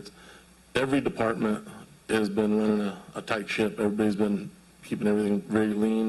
We keep pass these budgets, and everybody has to make some kind of sacrifices. So I just want to thank you all for what you've done in the past, and I guess having said that I could go on for a bit, but I'll just end there. Thank you. Thank you, Supervisor. I got quite a bit, so. All right, first of all. Well, so, sorry, real quick. No, I just want to, and again, that, just for the record, I mean, I've in the past signed the Howard Jarvis Taxpayer Association deal, saying I will not support any new taxes. You know, this is something that I'm just telling you all that we as a community, you know, we're looking out for you all. This is just putting it on the ballot, and you get to make your choice, right? So, so that was that. Thank you. Now okay, so first of all, I want to thank everyone for sticking around. And echo everything's been said tonight from this side, and thank you all that have, like I said, have spoken either or. I appreciate it. When I took office, you know, the one thing I said, I don't believe in raising taxes. I'm going to still say I don't believe in raising taxes. I'm curious to why the one thing, the elephant in the room is what's going to happen if nothing changes? If we don't vote to put this ballot out there, we don't give the county, the residents of the county, the right to vote yes or no. What happens then? So if that doesn't happen, I'm going to paint the picture here, all right? Because I'm going to continue to vote to support public safety until I can't do that anymore. And you're going to say, well, what do you mean, well, you can't do that anymore? Because there's not going to be any revenue to do that. So I've been told, sell the Kmart Center. That was the dumbest thing you guys ever done. Now, if any developer were to buy that piece of property, they'd be told that was the smartest thing you've ever done because you bought a piece of property that's worth almost $46 million more than what you paid for. When we set out with the Kmart venture, we were going to consolidate over 20 different campuses onto one campus. That was the goal, to save hundreds of millions of dollars over time. Well, COVID hit. And a $37 million price tag went to over an $80 million build out. We can't do that to y'all. Can't do that. It's not fair to our kids. It's not fair to everyone. So we pulled that off the table. Yesterday, we had a public meeting with our real estate committee meeting. And we had Turreton come in. And these guys are the guys that come in and they tell you, this is what we recommend you do with this. This is what we think the value is. That's what they do. And they throw out options. And one option I was really supportive of that I personally loved was the fact that we could possibly take a piece of property, split off certain parcels, sell them, and have a parcel that's 100% paid off. And then we take those other 2 or 3 parcels and we work with the city on a tax agreement share till we're getting residual income to come in.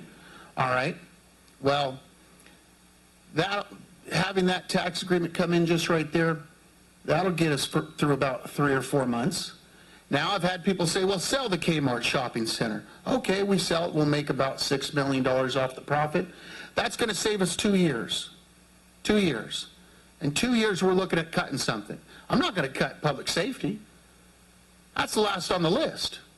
I'm going to look at something else to cut. Now, that's me personally, all right? I believe in the arts. I believe in the museum. I believe in the library. But we're going to have to make cuts that are going to help keep the community safe. So those are, I hate to say this, but those are going to be some of the first places we look at. And then we've had, sorry, I got my notes printed up here. We've continued to vote to keep our internal auditor. That's never changed. We actually have one, and I believe he does a great job in Nate Black's office. I believe Nate Black and his staff do an extraordinary job with getting back to us on what we need. We've hired a third-party consultant to come into the Sheriff's Department, and they did a complete audit of the department, which our sheriff brought back to us and showed us what we were lacking, and the same thing with fire. We've worked with our safety departments and taken advantage of every grant out there possible. We've exercised everything, and we continue to do that.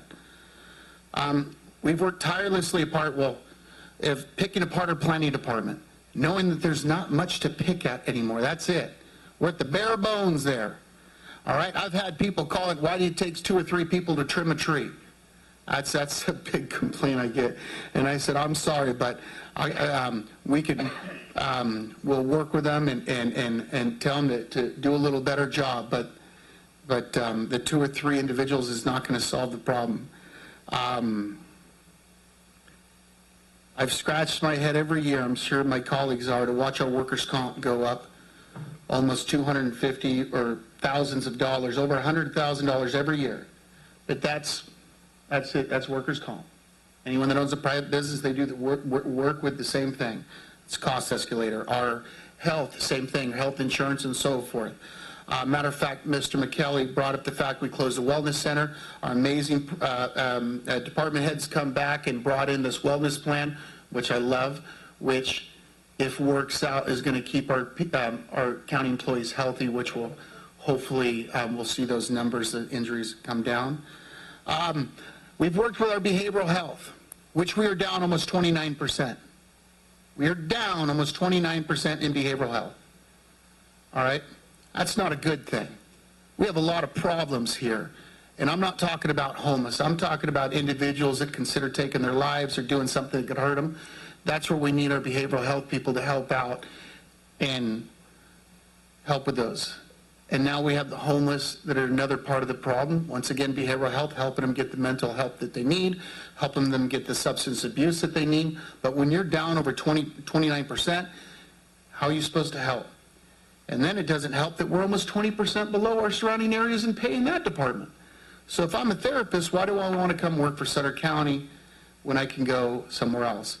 And everyone talks about public safety, but what about the other 700 employees of Sutter County that are not in the public safety? We have to talk about them because they haven't had raises worth nothing over the last few years.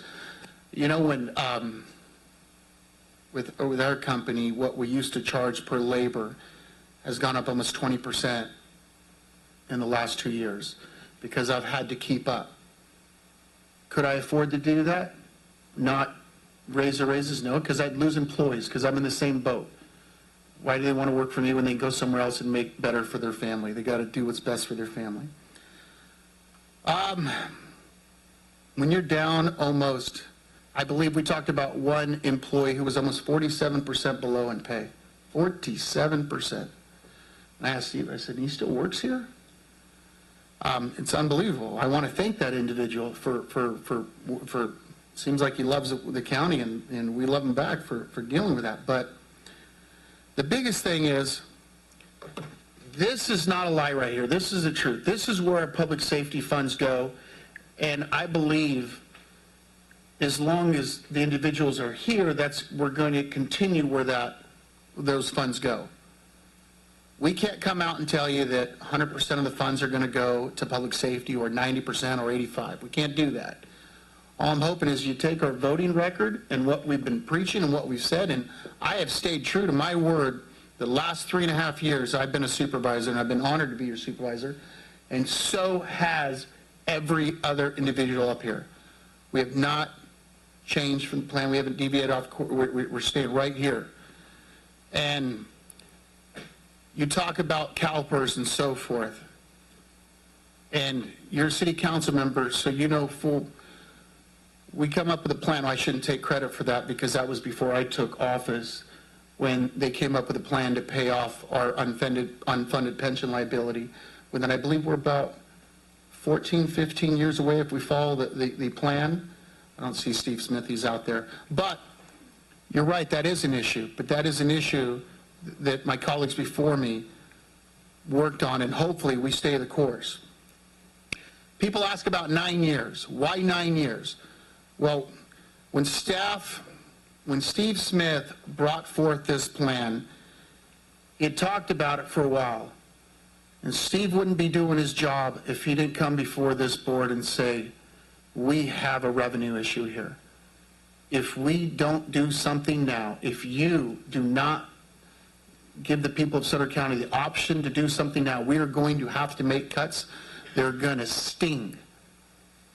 And we're going to lose personnel because of those cuts and not being able to be competitive. So that's what we're here today, talking about putting a ballot, a tax measure on the ballot, whether it be a half cent or 1 penny.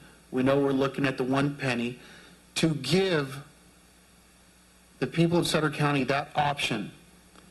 Now, I want you to know the ramifications if this option is not given. All right? And our offices are always open. Every department head is more than willing to sit down and talk to anyone here that has badmouthed this. And like I said before this meeting, I want you to be open-minded. I implore you to go up to our sheriff, our planning, from Nate Black, auditor, to assessor Steve Smith, and set up time, and they'll show you. They'll answer those questions. And they'll show it right there and show the facts on why something needs to be done and the fact that there's not much cuts that can be done. We've exhausted what we feel are all the cuts that we could find. Now, I know people have said, well, I can go through every department and trim this and trim that. Well, as long as this three has been in office, we've almost averaged 5% cut across the board, every department, except for public safety. And that's not fair to everyone else. It's not into public safety. So I know I'm speaking too much, but like I said, the biggest thing is I believe it's up to the community to vote on it, whether you support it or not. I just want you to know, and this is not we're not threatening you to shut these things down by no means. We're going to do whatever it takes to keep everything open. That's our goal. So whether this goes on the ballot or not, we're going to go to the bitter end and keep everything going as much as possible until we get to a point where things will just have to be trimmed up even more. So with that being said, I'll bring it back to fellow board members if they have any other things that they left out and I want to ask Steve Smith. Move to approve. I'll second the motion.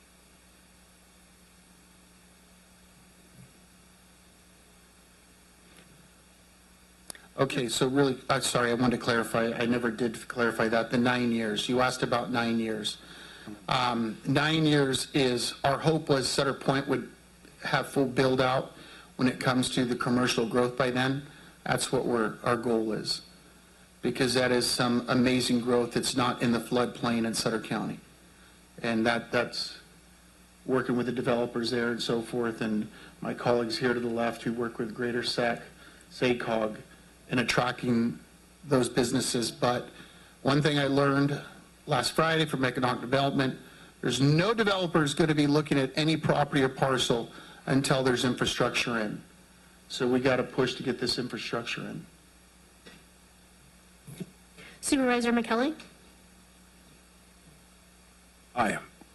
Supervisor Flores? Aye. Supervisor Ziegenmeyer? Yes. Supervisor Baines? Aye. Supervisor Conant? Aye. So with that being said, like I said, we leave it up to the voters. We let the voters have that. I know we're going to get bad mouthed in the community. You're going to have people saying that these Board of Supervisors believe in raising taxes. That is far from the truth. All right? All we're saying that is, these are the facts. And we implore you, if you don't believe us, stop at any department head and ask to see. Our budgets are public knowledge. Anyone could look through the budgets and try to see anything they want. All right, thank you. Thank you. So, thank you. To the chair. Sorry, are we moving on to my Yes. announcements, sections? Yeah. Sorry, no. You got a little long there, Steve. I just wanted to thank everyone who came, and hopefully they'll see this on video if they've already left. Thank them for their comments. Thank Heather Essman, because I actually enjoy every time I see her at a meeting, and she's so dedicated to the community, so I really appreciate that. And Noel and other folks that have served on the grand jury. We've got several ex-grand jurors here, and they dedicate a ton of time to the community, so I really appreciate that. I am going to continue just giving my educational speeches, and I cannot campaign for anything as a county employee, but I'm happy to speak to any community groups. If you know of different Rotary clubs or anything, I just try to get the information out there of what's going on. Hopefully people can refer to this, but anyways, I just wanted to say thank you. All right, we'll start on the left here. Supervisor Baines. Happy belated birthday. Thank you, sir. All right. We have can we get a letter out to Marjorie Hubbard, who served 19 years on the Behavioral Health Advisory Board, and then also I'd like to close tonight's meeting in memory of Darnell Robinson, who just recently passed. He was a past Rotarian, stand-up guy in the community. He's going to be missed, but if we could please close tonight's meeting in his honor. Thank you. Supervisor Flores.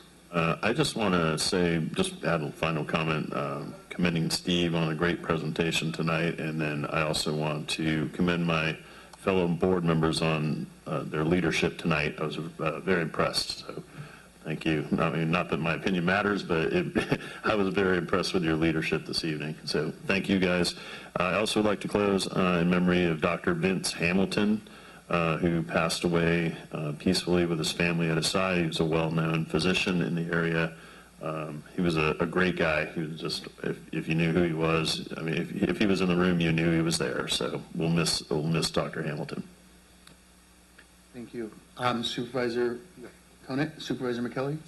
I have nothing, Mr. Chairman. Thank you. All right, I'd like to close in memory of Joe Garcia, who passed away a few weeks ago. Joe Garcia is originally from Willows, farmed in Gridley, did so much for the poor community, for all his community. He was a volunteer firefighter for, I believe, 15 years. Just one of the nicest, best guy I've ever known. I'm going to miss him dearly. Awesome guy. And then I'd like to do a plaque for Susan Robinson, who retired from Britton School, for all her years of service. Amazing teacher. I'm sad that my kids are going to have her there. And from our board, we want to give a big shout out to welcome all the kids back to school this year. A lot of kids started yesterday. Most schools start tomorrow. And hopefully everyone has a fun, safe school year and just enjoy it. I mean, enjoy it. We got one supervisor here, his daughter just went to her first law job. Started her first job, yeah. And then I have a 1.5-year-old that's just literally starting to say, wow, it's great. Yeah. Matt needs to have grandkids. Have kids have grandkids. Nobody's in a hurry. But going back, it's tough doing this job. This is one of the toughest jobs in the world. And you know, people ask us why you do it. And we do it because I feel like, we're responsible. You know, we work for our constituents. We work for our employees of Sutter County. We work for both. And we work for, it's the safety, and it's not just public safety. Roads have to do with safety, behavioral health, and so forth. And Mr. Chair? Yes, sir. Can I move approval for the recommended action? Yes. Okay, second. Enough. Yes. All right. Meeting adjourned. All right, thank you. All right. You're motor mouthing. I know, but it's... Yuba-Sutter.live's local government live streams are presented by Plumas Lake Self-Storage in Plumas Lake, where lifelong local residents are helping other residents keep things safe, providing indoor storage units, outdoor RV and vehicle parking, moving supplies, and Penske truck rentals. Details at plumaslakeselfstorage.com.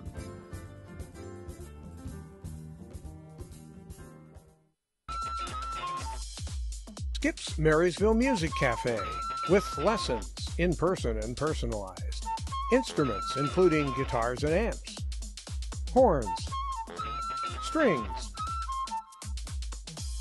for instruments, and a myriad of music and sound equipment. Skip's Marysville Music Cafe.